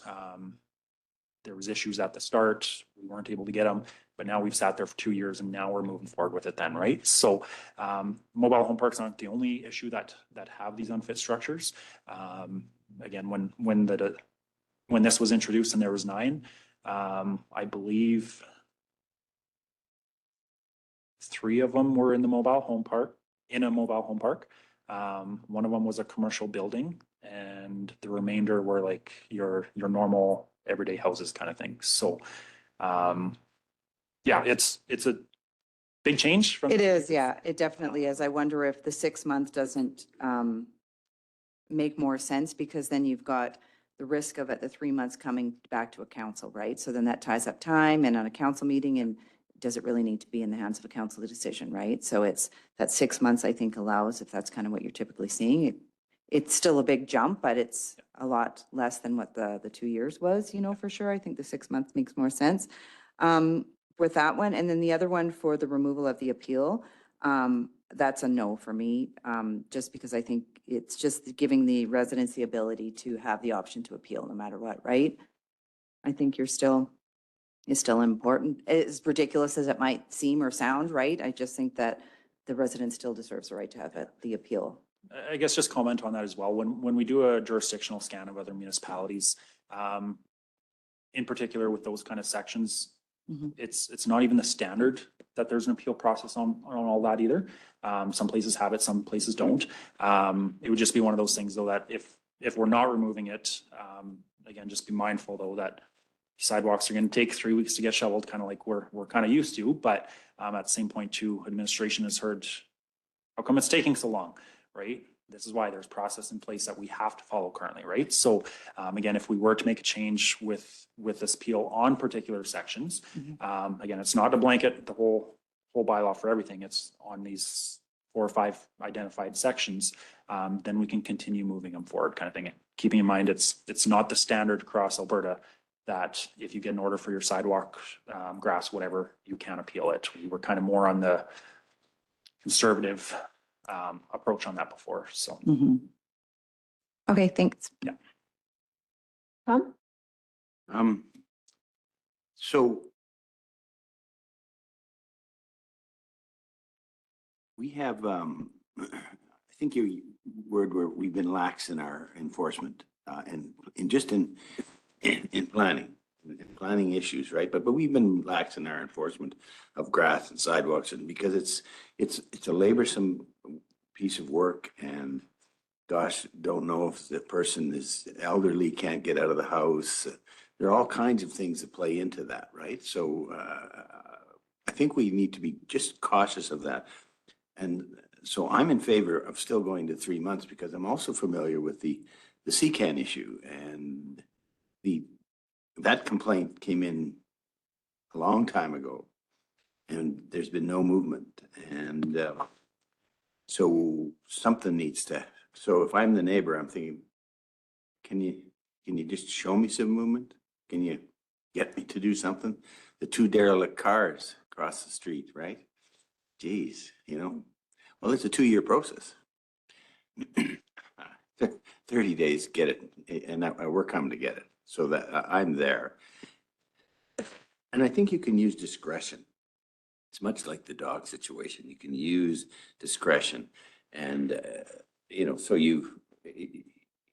Cody, you and I talked about, well, if there's a health situation, I'm a little elderly and all those things. There's maybe some things that don't necessarily have to come back to council, but they are in your discretion. And I think you use that anyway. So that's my 2 bits.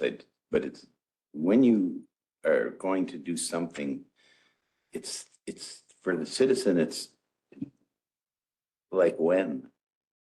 And that's the hard part, right? When are you going to do something? And if you were to tell the citizen by this time, this is what will happen, the citizen then can say, got it. Yeah, absolutely. with discretion there, like, to use every stop, every house we deal with, right? Like discretion comes into play. Again, when I talked a little bit earlier on the last one with kind of statistics, that is prime example of the enforcement versus education route, right? When we come to timelines, again, there's always those discretions on how long are we going to give for this particular thing. When they're asking for extensions, it's not just you ask for it to get it, it's what have you actually done to get to this stage? If they're actually working on it kind of stuff, then we're a lot more interested in providing an extension. But if we go there and you've had 2 months to come into compliance and you've done nothing, why would I give you an extension at that point, right? At that point, we're moving forward with the next steps to get that property into compliance kind of thing, right? So it's a constant juggle with all that kind of stuff. Our world's not black and white. We wear a gray stripe on the side of our leg, and I think that's for a reason, because our life is gray. But it is a lot of kind of juggling all that kind of stuff to kind of meet the needs of the community while still being mindful of being realistic with what's going on kind of thing, right? So definitely hear ya, I get it. But some of these, there's processes in place that we have to follow. So when they're in place, it takes time. With the proposed amendment on the removing the appeal process, again, that expedites some of that process so that we're not waiting 3 weeks for someone to cut grass. We're moving it forward. Here's your 48 hours notice, your 72 hours, whatever. You got the weekend, cut it. If it's not done, we're getting it done. So that the neighbors aren't sitting there. Well, I called 3 weeks ago.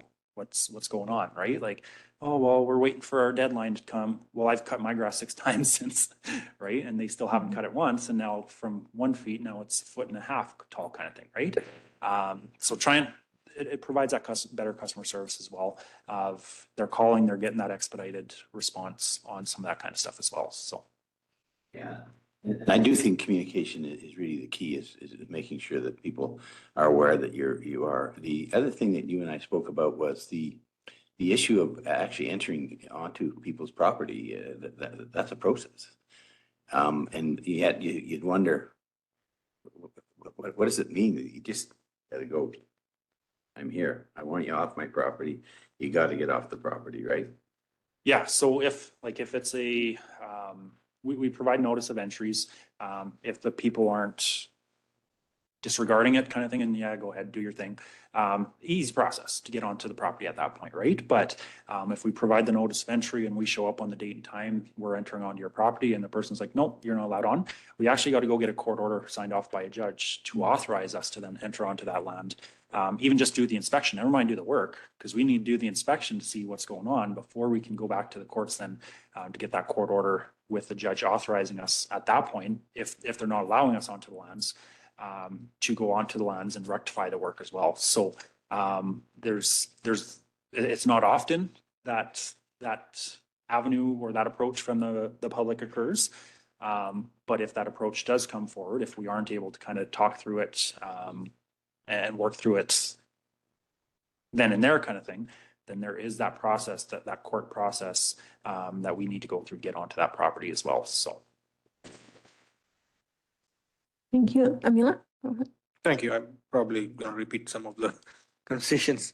I guess the first piece about the time frame, going from 2 years to 3 months. I do agree with Nancy's comment that, it seems like we are changing a whole lot there, right? But in my mind, I think maybe looking at a tiered approach where, depending on what we're looking at, if it is grass cutting, of course, you don't need 3 weeks for that. But if it is something like removing a mobile home, that's a bigger project, right? You might need more than 6 months to do that. So I don't know how we can create the policy that gives you the discretion of, depending on the size of the project, that you could decide so how much leeway that we need to give, right? So, because I don't want somebody who have a trailer to remove come in 3 months saying 3 months is not enough to the council, and which I agree, right? That might not be enough for them, right? So that's my comment. I don't know when you take that back and see Yeah. with the other comments to see. Just to answer that one, like the proposed amendment from this 2 years to 3 months is only for the structures that are deemed unfit for human habitation or unsafe by a safety codes officer. Those timelines do not apply to anything else in the bylaw. It's strictly just for that particular section. So when we're talking about grass and stuff, no, you're not getting 2 years. No, Grass at that aspect, right? But tying it into a little bit of that, removing that appeal process for that grass cutting aspect. Again, that's an internal process. Like we're not giving you 2 years to cut your grass. We're not giving you 6 months. There's going to be snow by then, right? So we got to be reasonable on what are we giving with those timelines. Being mindful as well is with that is like, so when we're serving the notices, if we're serving it in person, in person or email, then it's deemed to be served that day. If we have to send the notice in the mail, we have to add on 7 days anyways. If that's in the mail in Alberta, if we're sending it in the mail to interprovincial, we have to add on 14 days. And if we're sending it international, we have to add on 21 days. So for example, we've got a current file right now where the individual resides in Saskatchewan. So we have to add, just for grass, but we have to add 14 days appeal plus 14 days for it to be delivered. So by de facto, we automatically have to give at least 28 days to this individual to cut their grass. If we remove this 14-day appeal process on that kind of stuff, well, now we just need to worry about the actual mail aspect. So some of these files still going to take a little bit long, but a lot of the ones where it's like someone lives here, we can make contact with them, we can expedite that kind of stuff a lot sooner. So, Right. But I agree with Nancy's comment about, removing the appeal process, and that's not, I'm not a fan of that either. There should be some kind of a way, if there's legitimate reason for them to come back and tell about that, right? So, no, I understand your concern where it might take a month before we actually let them cut grass. But that would be more of a communication in my mind, having that conversation. Again, we are looking at about maybe 0.1% or 1% of the population that in Drayton Valley that we're talking about, right? Not necessarily everybody who get a notice, they usually comply. There's very less that doesn't. So that's my 2 cents on that. And for the 3 months, I agree. I think we need to increase that a little bit as well. Given that if it is a bigger project, then we need to give fair time to them to deal with as well. So just my 2 cents. Thanks. Mayor Dodds? And just another comment that serving a notice and appeal are two different things. correct. And so I think that when there's comments going out that people are kind of just combining the two. And once a notice is served, it doesn't matter if it's served that day or if it's served 7 or 14 days later, it's still the notice that is served to cut your lawn. The appeal process now is different. How many people do you have appealing that they don't want to cut their lawn? 0, that's why I'm Well, proposing that we remove it. But that's why I'm saying 0. So you still have to allow, in my opinion, the ability for a resident to have that fair process. It's the chance that it's going to happen is nil to none, but just to have the option still in there, because the process itself, you cannot change. Whether you have to mail it out and it takes 14 or 21 days or 48 days, that's just what it is. The appeal process has nothing to do with that.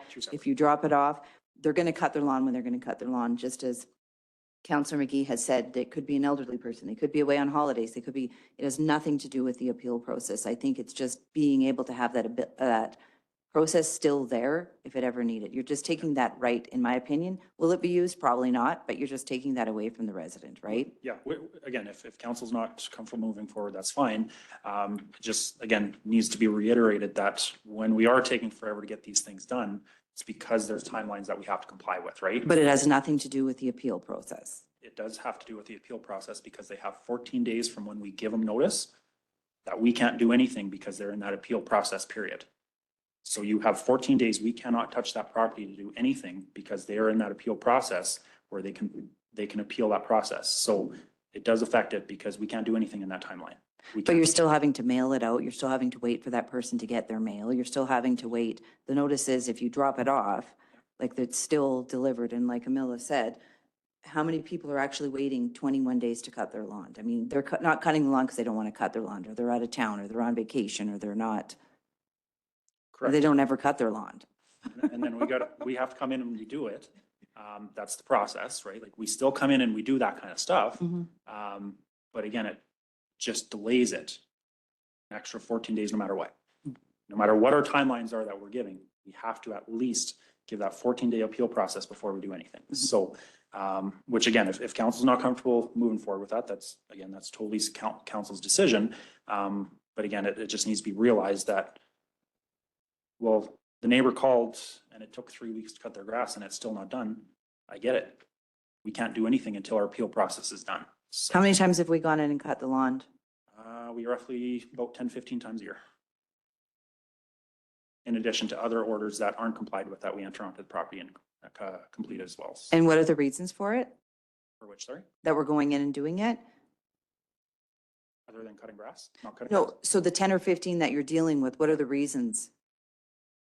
So they haven't cut their own lawn. Are they out of town? Are they elderly? Or is it a business that's not from here? What are the, There's no trend that's jumping to mind on that.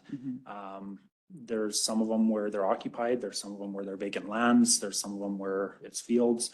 There's a mix of them. Sometimes we have the conversations with people and they just don't want to do it. Other times we can't make contact with them, so we don't know any of that background of what's going on. So I don't have an answer on kind of, is there a common reason on why it's not getting done? okay. Well, this will be coming back to council for decision anyways. So is there a councillor that would like to make a motion to accept this for information? Thank you, Colin. I'll make the motion that council accepts the community standards bylaw text amendment report as information as outlined in RTC 25-129. Any comments or amendments to the motion? All in favor? Passed. All right, so we will move on to, thank you, Cody, to 3.3 Planning and Growth Services Department report. Thank you, Madam Chair. This is just provided as an informational update because we don't have enough information or don't have enough content for a full committee meeting of the Education and Economic Development Advocacy Committee. So it's just provided to make sure that council is kept informed. Willing to take any questions on it, though. Okay, is there any questions?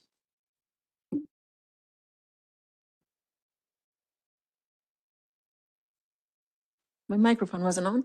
There's no questions. Yes? No? Oh, Mayor Dodds? So the catalyst here, beginning the application internally. So can you just explain a little bit about maybe that again and what kind of, I don't want to say what the holdup is, but are we on track for where we are with it? Through the chair to Mayor Dodds, yes, we are on track for that. We're just getting the system set up so that Okay. it will have the correct information when it goes live. Okay. And then taking the time to trial it before going public. Once we have it public, how will the public, I guess, be able to engage or see or? There will be a link to it on our website. Okay. Under the mapping tools. Under the mapping tools. Okay, perfect. And how is our business support network coming? That is going extremely well. We have the third meeting of the committee tomorrow, I believe, and we now have 8 separate people who have agreed to be ambassadors to the program. We've just confirmed a date for one of the first meetings for a group of businesses in the downtown area, and so those invitations will be going out shortly. And yeah, there's a lot of excitement behind it, so. We've actually had people come to us to offer their services to help other businesses if we wanted to do seminars with them, so. Oh, good. And then just with, for everyone online, can you just maybe just go a little bit further into detail of what you're engaging and how you're engaging the downtown core, what it's kind of going to be a little bit about? We're going to speak to groups of businesses in, in specific areas to start with, what what their needs are when it comes to, do they feel that they need assistance with marketing? Do they feel that they need possibly, a different way of, no, that's still marketing, sorry. How they interact with the community members and how they possibly could learn to interact more in the online world if that suits their business model. We have a lot of very long-standing businesses in the downtown core. Not all of them have amended how they've reached out over the years. And of course, how people shop or purchase things has changed. So if we can assist them with information or education on how they can make themselves more relevant, that's what part of the meeting will be about. Yeah, and we do hear that, right? Is how do I compete with Amazon? How do I compete with these other stores? So I guess just letting them know that we're available if you need help to expand your business, and how do we help as the town of Drayton Valley? What is our role in everything like that, I imagine. Yeah. And then also the SEEP update. So it's been paused. That was at the request of the SEEP program, they changed their computer software, so there was no applications or communication for 2 weeks. Oh, okay, perfect. And then we have the Lemonade Day. I guess that's happening on June 14th. It Coming up sounds like there Saturday. is going to be some, what am I looking for? What word am I looking for? Judging going on. How many lemonade stands do we have throughout the community? We have between 10 and 12 at the moment. Yes, I believe Councillor McGee is going to act as one of our judges and interact with our little entrepreneurs. So we're excited for that. That's wonderful. So did we coordinate that, like, and have? It's through Community Futures. We just act as one of their arms and as they come out to the community, so. Okay, so through Community Futures, the young entrepreneurs signed up, and out of that came 10 to 12 lemonade stands throughout the community. Is there a time that that's going to be happening, or is it throughout the day? I believe the judging is happening anywhere between 11 and 2, so. 11 and 2. So if anyone's out driving around, make sure you stop and visit some of the lemonade stands in the community and taste the lemonade. And looking forward to see some award-winning lemonade entrepreneurs. I think that's so exciting to see. We just passed Lemonade Day here. Was it? Proclamation at the Our last council proclamation. meeting. It's today, is it? It's the Saturday. Oh, it is actually Saturday. Okay, it is actually Saturday. Okay. And just trying to look here, we had a subdivision, business licensing, 26 licenses. Are we kind of on par for what we've been for our business licensing compared to last year, or are we seeing an increase, decrease? From what I've seen from historical records, we are pretty much on par at the moment. We have had a couple of businesses change names. That increase has been noted, so. Oh, okay, interesting. And then what about our building permit applications? Are those, those are development permit applications and building permit? Are we seeing an increase from last year as well? I actually can't answer that question. I That's okay. apologize. That's okay. Yeah, and Kundi's away too, so no, just wondering, it seems like we're in June. It seems like we're starting to see a little bit more slowly happening out there. And then, I guess there's another thing here. So we've got the Globe Energy Show happening, eVentures initiatives, NATE discussions.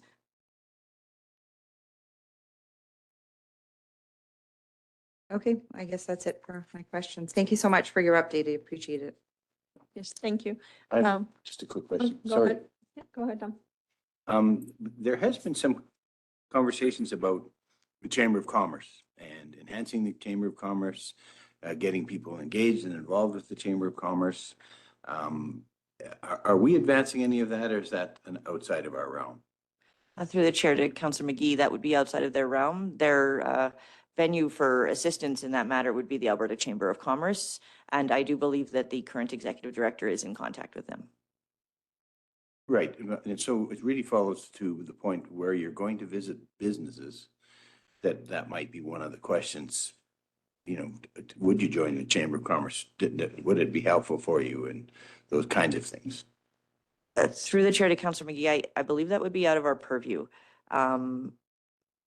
to gather feedback unless the chamber specifically asked us to do that. Should that request come in, it would be considered, but I would hate to be perceived to be standing on the chamber's toes.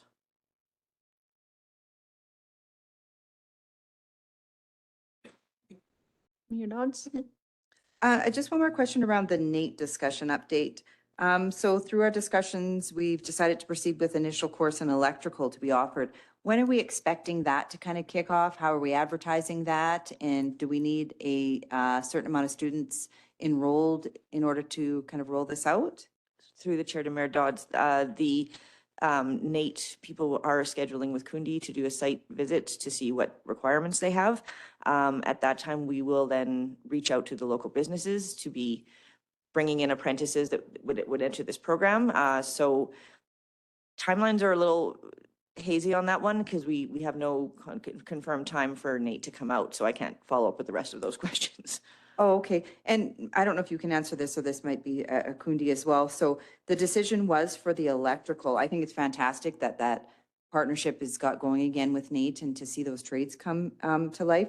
So once NATE comes and they do that in-person visit to assess the space, I guess through community outreach, like when we're talking to the businesses and engaging, if all of a sudden we hear that somebody wants to take their plumbing or refrigeration, would there be an opportunity to bring that? Or maybe that's something that would be looked at in January or something? Like, how did we decide, I guess, on the electrical, and can that change? It requires, for the electrical program, it requires the least amount of changes to the classroom space and the equipment to be brought in. Okay, gotcha. I gotcha. Okay, thank you. Thank you. Any other questions? Any counselor would like to make a motion? Counselor McGee? Madam Chair, that council accept the Planning and Growth Services Department report as information as defined in report RTC 25-140. Thank you. All in favor? Okay, thank you. So we will move to 3.4, which is a closed session. Are we ready to proceed with that? Yep. It's more a declaration in this case because All right. So I will, I can make the Um, motion. okay, go ahead. I'd like to make a motion to move us into closed at 11:19 a.m. under FOIP section 24. 24. Okay, all in favor? All right.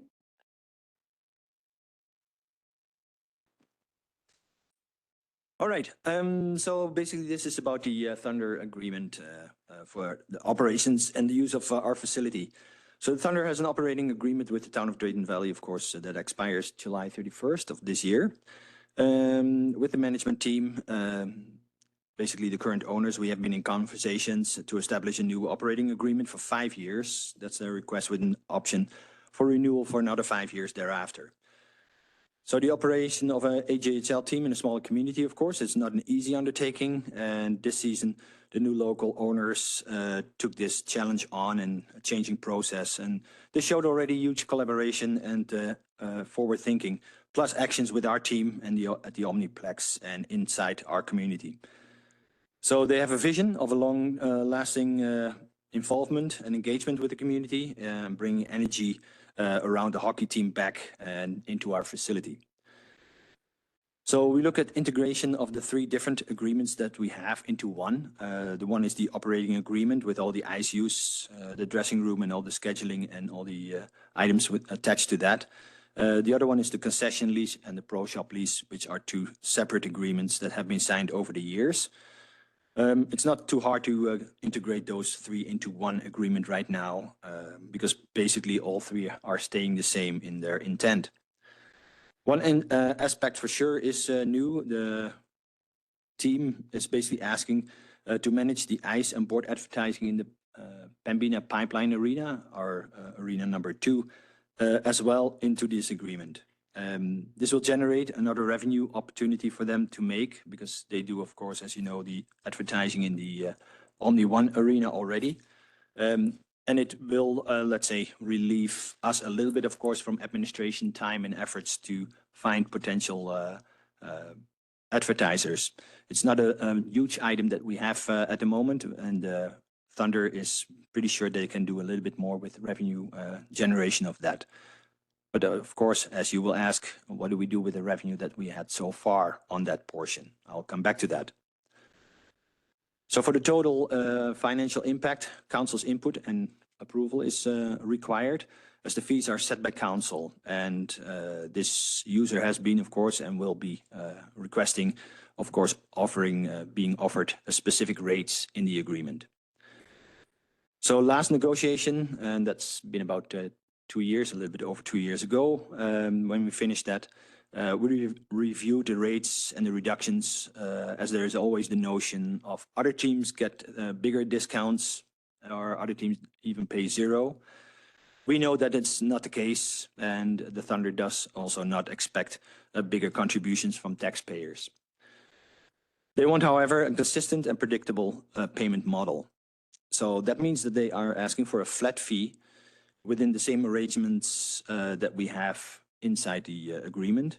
But there's a couple of pluses. So any ice use that's within the operation hours, that is basically extra, for example, daytime use, that's then included in it. The other one is an event happening in the MCC once a year, including ice time to accommodate that event at a time that fits our scheduling. And the same for us being part of the sponsored skates for our community that we have, of course, already for other businesses as well. We can handle those requests as a facility, and we trust and we are sure that we can work well together to make that possible. The Pembina Pipeline advertising is already discussed with them, and we work already together with them how to make that transition possible. The use of the MCC and that ice that can be slotted in, like I said, during time frames that are possible between each other without risking any let's say, high use rental opportunities that we normally have. So they don't want to interfere in those, of course. So we'll find together moments that it's possible to do that. So with that said, now there comes a little bit of a number crunching. So I want to hand that out to you. And they didn't do that ahead of time because then people take a look down at the paper. As we did, let's say 2 years ago, 2.5 years ago as well, we gave you, let's say, a couple scenarios, numbers back and forth. And I'm just going over it, not too fast. I hope it's not too complicated to follow. What you see on the first page is basically a calculation of the fees that we collected so far. So if we would do status quo, these are the fees that we collected and the comparison to the fees to regular ice, because everybody is, of course, looking into what is their discount, what is that they pay versus what regular fees would be. So if you see the top over there, it says in orange, there's a number that says $76,763. So that would be if we collect the regular price tag for every ice that they used in the last season. But since they had an agreement, that's basically that blue in the middle, the Thunder. Those were the rates that were set in the agreement that we had for the last 3 years with them. So we collected for the ice usage, 34,647. So that's really what we collected actually. Of course, there's a difference, and you see that behind it, calculated out. There were rental fees, part of it, so not just the ice, but the other rental fees. So once again, in the middle, you see over there in that, let's say, bluish, what we collected from them. So $11,050. While in the orange, before that, the $17,750, $15, is what we would have collected with regular fees. The biggest difference over there is the total fitness deal that they have for $500 for the whole team. If you calculate this, for example, for 22 people, then you would come to a big item. And that's basically that big difference that you see. So the total charged for last year is $45,697. So that's a full season what the Thunder pays under the current last year's agreement that they had. Then you see one proposed new inclusion. That's the Pembina Pipeline advertising. So our collected revenues as the town that we have on that. you can see that as $9,212. So to include that both into one number gives you that total revenue of $54,909. So take that number into consideration as the number that we collect from the Thunder under their current agreement. Then when you go to the other side, the top has an A and a B, and the bottom there has a 1, 2, 3, 4. So when we talked with each other a little bit back and forth, we came with a verbal expression of a flat fee that we received from the Thunder, and they said, okay, let's throw this number out on their side. They did $50,000. So if you take that into consideration, then the 94,000 is basically based, of course, on that orange side on the first page, what normally would be when we say there's no discount at all, pay whatever, all the prices included, what you normally do as an adult team, which is 94,500. So that means at the right side of the page, the discount, basically the subsidy that the community basically gives, U.S. Council approves, and that's a discount of 44,500 or 47%. So 50%, 47% in that range. You see that, of course, in more communities. Some give less of a discount. Some give sometimes even a little bit higher of a discount. We were not, compared to 2.5 years ago, not at the high end of collecting fees from the team. They had a pretty good deal compared to other communities as well. So we did, in that sense, well for the team to make their business viable. Verbally, basically, recently, there's a little bit of conversations that we consistently have with them. We talked about post-season. So basically, when we have the playoffs, it's a little bit different, of course. They utilize the ice longer. Talking about, is that included or not? Because if you go to a flat fee for a season, then one season is shorter. It's the regular season. Another season might be, they make it to playoffs. Talked about back and forth. So the proposal was put out to $500 for a postseason playoff game. That is about the cost, what it is. The hourly cost is maybe a little bit different than the 500, but yeah, you have extra cost to staffing or maybe extra we have to put in. So 500 is an okay number per game to do that. And in this case, the example that you see over there is for four playoff games at home. Could be more, could be less, depending how long they make it, of course. But in that case, you would come out to $52,000. So basically, the top B is what the team proposes, a flat fee, and we can talk about a $500 per game, playoff game in the postseason. That flat fee then includes everything. So that includes the addition of the advertising they do on the Pembina Arena. That includes the activities, a rental, basically, of the MCC with some ice for a specific event.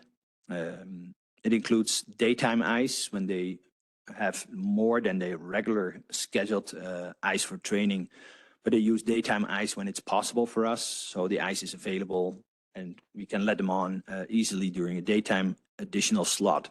So it's a flat fee for everything regularly in there and additional items that we can accommodate. Then under the gray line, you see in green the counter proposal by the town of Drayton Valley, which is not made yet. So it's like, okay, this would be, of course, with your input and saying what is the counter proposal that we want to provide them to come to an agreement, of course, that can be signed later on. When you take a look at that again, the 55,000 on the top would correspond with the 55 on the first page. So basically that is what everything on the first page was added up to 45,909. So basically ask the team the revenue that we made last year as well and put that in as a flat fee for the coming years. In that case, of course, you give a 42% discount to this team because 39,500 would be the difference with what a regular price tag of that 90+ thousand would be. Of course, that can be thrown out to the team. It doesn't mean that that has to be the case. One of the ones in the green underneath, it could be, of course, that council says, let's go with the proposal, what the team does, and go with the 52,000, if that will be per playoff game included in the contract, or even the 50,000 flat from them. On the other hand, the 55 is, of course, like I said, more corresponding with the current revenue that we have this season, the past season. Counter proposals, if you just put in different numbers, would be go above the 55,000, for instance, to a 60,000. In that case, of course, your discount by the town goes down 35% in that case. All the way to counter proposal 3, which would be the full $94,500, which would be suddenly go from a specific rate for the Thunder to a no, you pay everything that normal adult teams would pay. So full price on those things. And the other thing, of course, as 4 would be, well, you go to the 94,000, pay whatever you have to pay as a regular adult team, plus you pay extra for any adult playoff games that you also play when you have a longer season. So basically just 0 discount on either end. In this case, of course, we know that the team is locally owned. That's a big step that was made in the past season. They are, let's say, really looking forward to continue the relationship, do a lot for the town, in town. We're already working with them. They have visions, they have energy behind it. They have, let's say, of course, a couple of big names behind them as well in the community. So the proposal is basically on your side, what to do, go back to them, and for us to make that happen in hopefully in the next coming weeks, and then come back to council at a regular meeting, also enclosed, because it's an agreement to ratify and saying this is where the 2 parties came together. With that, there might be questions.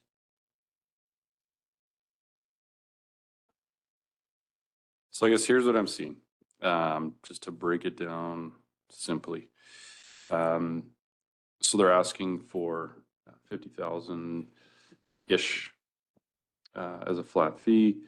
We're looking to, and what that would look like from a subsidy perspective would be about 42.5 for the town.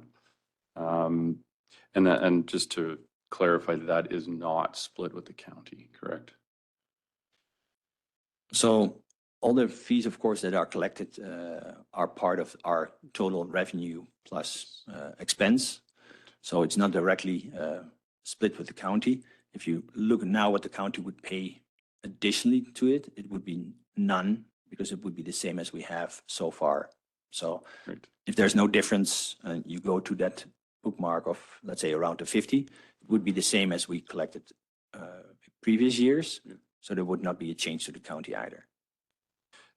So what I'm seeing is, if we break down the 42 and change, works out to about $3,500 a month. So is it worth it to council to pay essentially $3,500 a month, or forego $3,500 a month to have an AJHL team here for, I guess, both ratepayers and non-ratepayers to enjoy?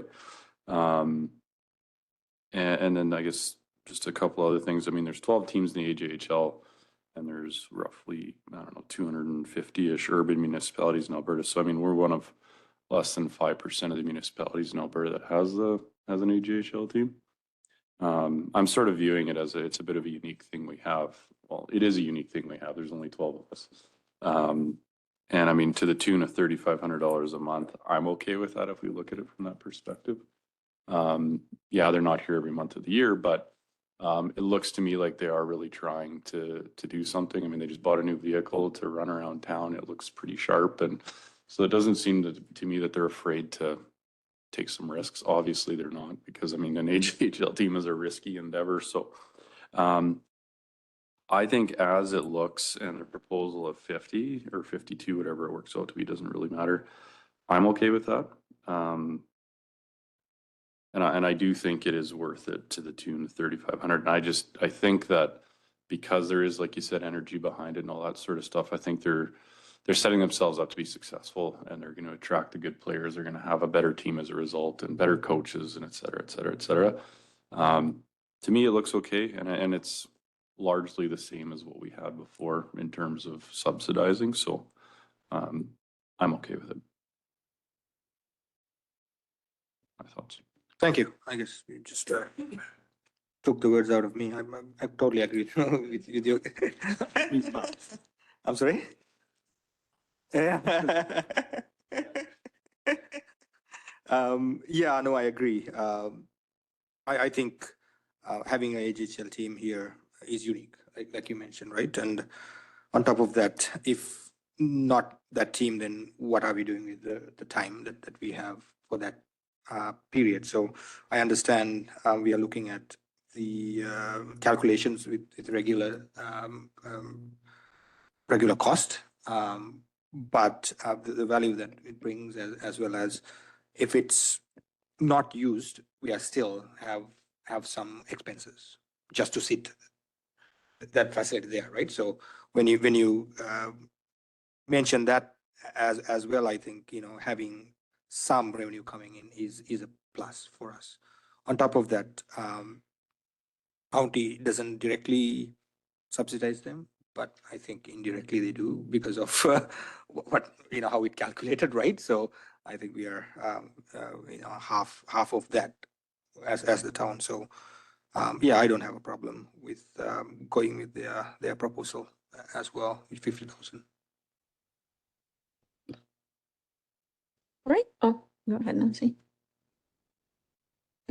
Yeah, I agree. I think like Colin said, the $3,500 a month, I think it's totally worth it to have the AJHL team in our community. Just some clarity on a couple of things. So it's a 5-year deal is what they're proposing. Would we want to consider, or have we thought about inflation? I know with our last deal with Thunder, we talked about, I think it was like a 5% increase going up per year. Would we factor in like a certain percentage for inflation? Would that be something that we would maybe talk about over the 5 years? Maybe I'll go with that question first, Hans. Thank you for that question. So basically verbally, they said if we do a flat rate for this, they would like to continue that for the 5 years and then make the jump with a 3% increase compounded for the next 5 years. So let's say the $50,000 would be compounded 3% per year.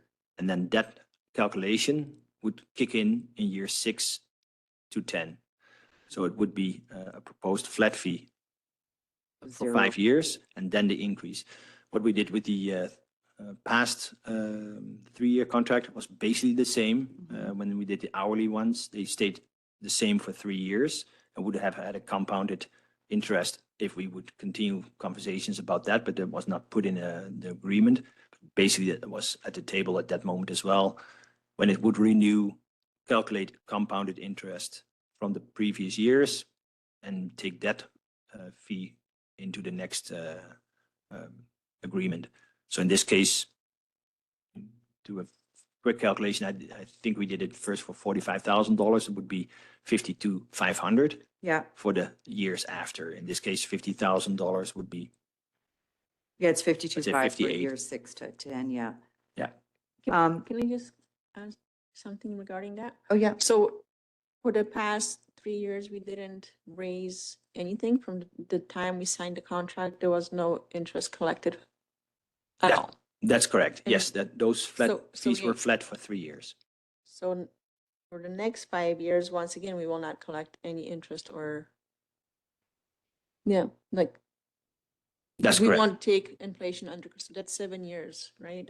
I agree with Nancy, like we probably maybe should consider something. Well, I was just wondering, like, I thought we did like a year, for some reason, I can't find the other contract, it's in my office. I thought it was 0 the first, and then it was 5% the second and third, like, Thought too. because we were negotiating, Yeah. there was an increase every year, that's what we finally back with, what was his name? Whatever, Lake. Mr. Leighton Gray. There was something that we negotiated, and I guess it's not a sticking point for me at all, but I'm just wondering if, I'm just looking at Tom Copeland's email, this was from December. It's probably the same one that you have, Hans. I know that there was discussions about that they would put money into like the change rooms, they put money into the Omni, they put all this money. I wonder if rather than like do a flat rate for 5 years of the 3,500 a month, or what was that, Colin, 5,250, I think, or something you said, 52,000.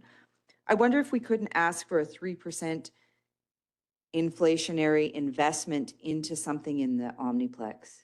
Do you know what I mean? Like, it's an upgrade of something every year at a 3% that they do, rather than that just to save for inflation, like you either fix the glass on the trophy stand or you upgrade the, like, do you know what I mean? Because I know that there was an interest from Tom to do that, right? Like, and it's an investment into the arena, it's investment into the stands or into the heaters or into something, because was there any other proposals on that still? Thank you for that question. So maybe to separate that one out to the naming rights agreement, because next week we'll get the naming rights agreement as a decision item for council. Basically, that of course has in there that the naming rights for the Omniplex will be an investment of the half of that money towards upgrades in the facility that we both agree on. So whether it will be to the dressing room, to the stands, to a screen, stuff like that. So those will have that component in there of that investment into it. So Yeah. maybe that's the time where we could say, you know, for the next 5 years or whatever that agreement looks like, we'd look at a 3% inflationary additional investment towards the center? Yeah, so when you're proposing to do that with this agreement, that will be an addition to it. So I'm not sure if that agreement with the naming rights would lend itself to look at a percentage increase, because that agreement itself has that 50% of the value of the naming rights back into the facility. So if you're really stuck on doing something with an inflationary from this operating agreement, instead of making that flat for 5 years, but an increase per year calculated on that $50,000 of 3% and directly back into the facility, then that's an addition. So it's basically, we ask them then to pay first year 50, the next year 52, 50, yeah. 500. And that 2,500 goes from our account, because we collect it straight away into an agreed upon upgrade for the facility. If that's your proposal, we can do that, of course. And that's a new element to that. That Or something community-based or something like, and I don't know, right? Like, it might be all like outlined. I don't know how much it's changed, the other agreement that's coming forward. Like, you know, there's options of the concession upgrade, curling rink lounge, fitness center, like all of those. Are they still coming up for discussion? That's right. Yes, those kind of upgrades are coming from that naming rights Yeah. opportunity. Yes, Yeah. so that's basically in that agreement, Okay. automatically part of that agreement. In this case, when you're saying, I want to see that this $50,000 flat to be increased somehow, we have to build that, Into in my this. opinion, in this operating agreement Mhm. and go back to them and saying, hey, this is our counter. Yeah. Yeah, and I mean, it doesn't matter to me. I mean, I don't know if anyone's interested in suggesting it, saying from years 1 to 3, we realize there's another agreement coming forward, and maybe that's where we put it, but a 3% inflationary over the next 1 to 5 years that don't come directly to the town. They either go back to the Omniplex or they go to something community-based on Yeah, top of what their proposal. What does anyone think? Or do you think wait and leave it with when that agreement comes next week? I'm just looking at some way to collect on the inflationary, but to also make it appealing to them, right? Because I don't want to say, you know, I don't want to start negotiating back and forth, but I think that we also have to keep that in mind, that every year with inflation going up, you know, it's going to be more a deficit for us, right? So even if we can collect it where it's going to the Omniplex or it's going to something community, maybe that's the way we do it.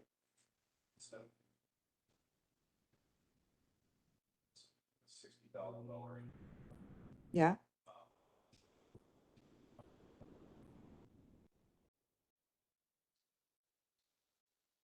So the proposal is, Colin, is it for 50 or 52? Regardless, I don't think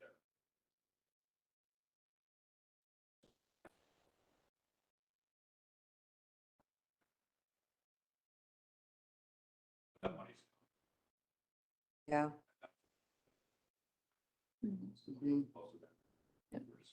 Yeah. Paint the walls, yeah. Yeah, maybe, right? And we can do it for an upgrade or Yep. to something, right? Denver saying, yeah, we're gonna invest in that. That's true. It's like showing that we're more coming to the table as a partner or something, maybe, right?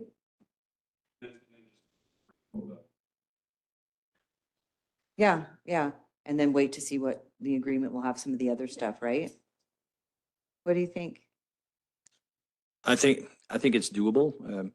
It's clear for the group that the cost basically that we go for them is this 50K, which is their ask, and that's great. That stays flat as well. That's great. The 10K extra is a commitment made by the town to go back into that facility straight away with something that we agree upon, which increases the amount to get it better. Yes, it's their investment of 10K, and that's also then flat for 5 years. So yeah, it's a thing to go back to them and maybe an easier sell than Than the I think inflationary one. the inflationary one. Mhm. Yeah, so I can Yeah. do that. We do have 2 minutes before the walk starts. Okay, Oh, yeah, okay. I like that idea.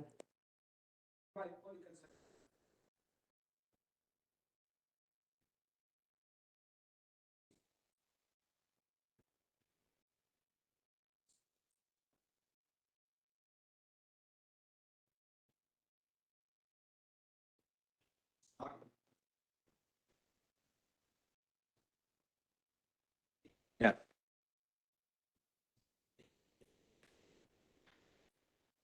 Yeah, I think the conversation about an investment back into the facility is a good one. And especially when, of course, when the naming rights is going to come to conclusion, they have a big portion of operational money from that, like the 50% is their half. So they will have that basically as cash in their hands on an annual basis as well. So I think it's a good conversation to have and no problem.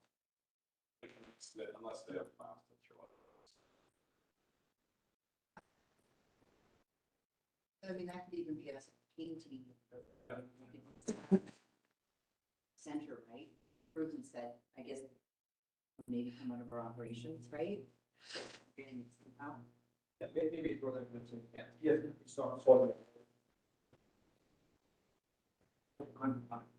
105%. So 2 points. Is it worth putting on our joint meeting with the Brazil to get in the game with us? Okay. It is absolutely not a good idea. Get in the game with us. You get that? Now, come on, they're in the game. Anyway, okay, no, it's good. The next thing would be you're bringing it to council today. And what's the headline? Subsidized thunder? Take it back or Not, this is GNP and it's. Okay.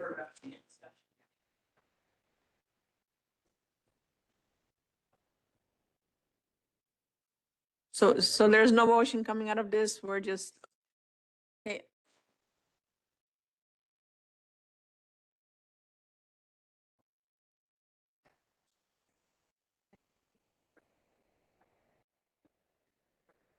Okay, yeah. Well, I thought you had 2 more things. Discuss those later, they don't have. Okay, sure. Yes, and I've got listed. Who's doing that? Who's doing that? Okay, yeah, let's do Want that. to come out now and then just adjourn the meeting. If I can just go back when you're done. Yeah. I gotta leave, do you want to take over? Move 11:58, come out, close. Okay.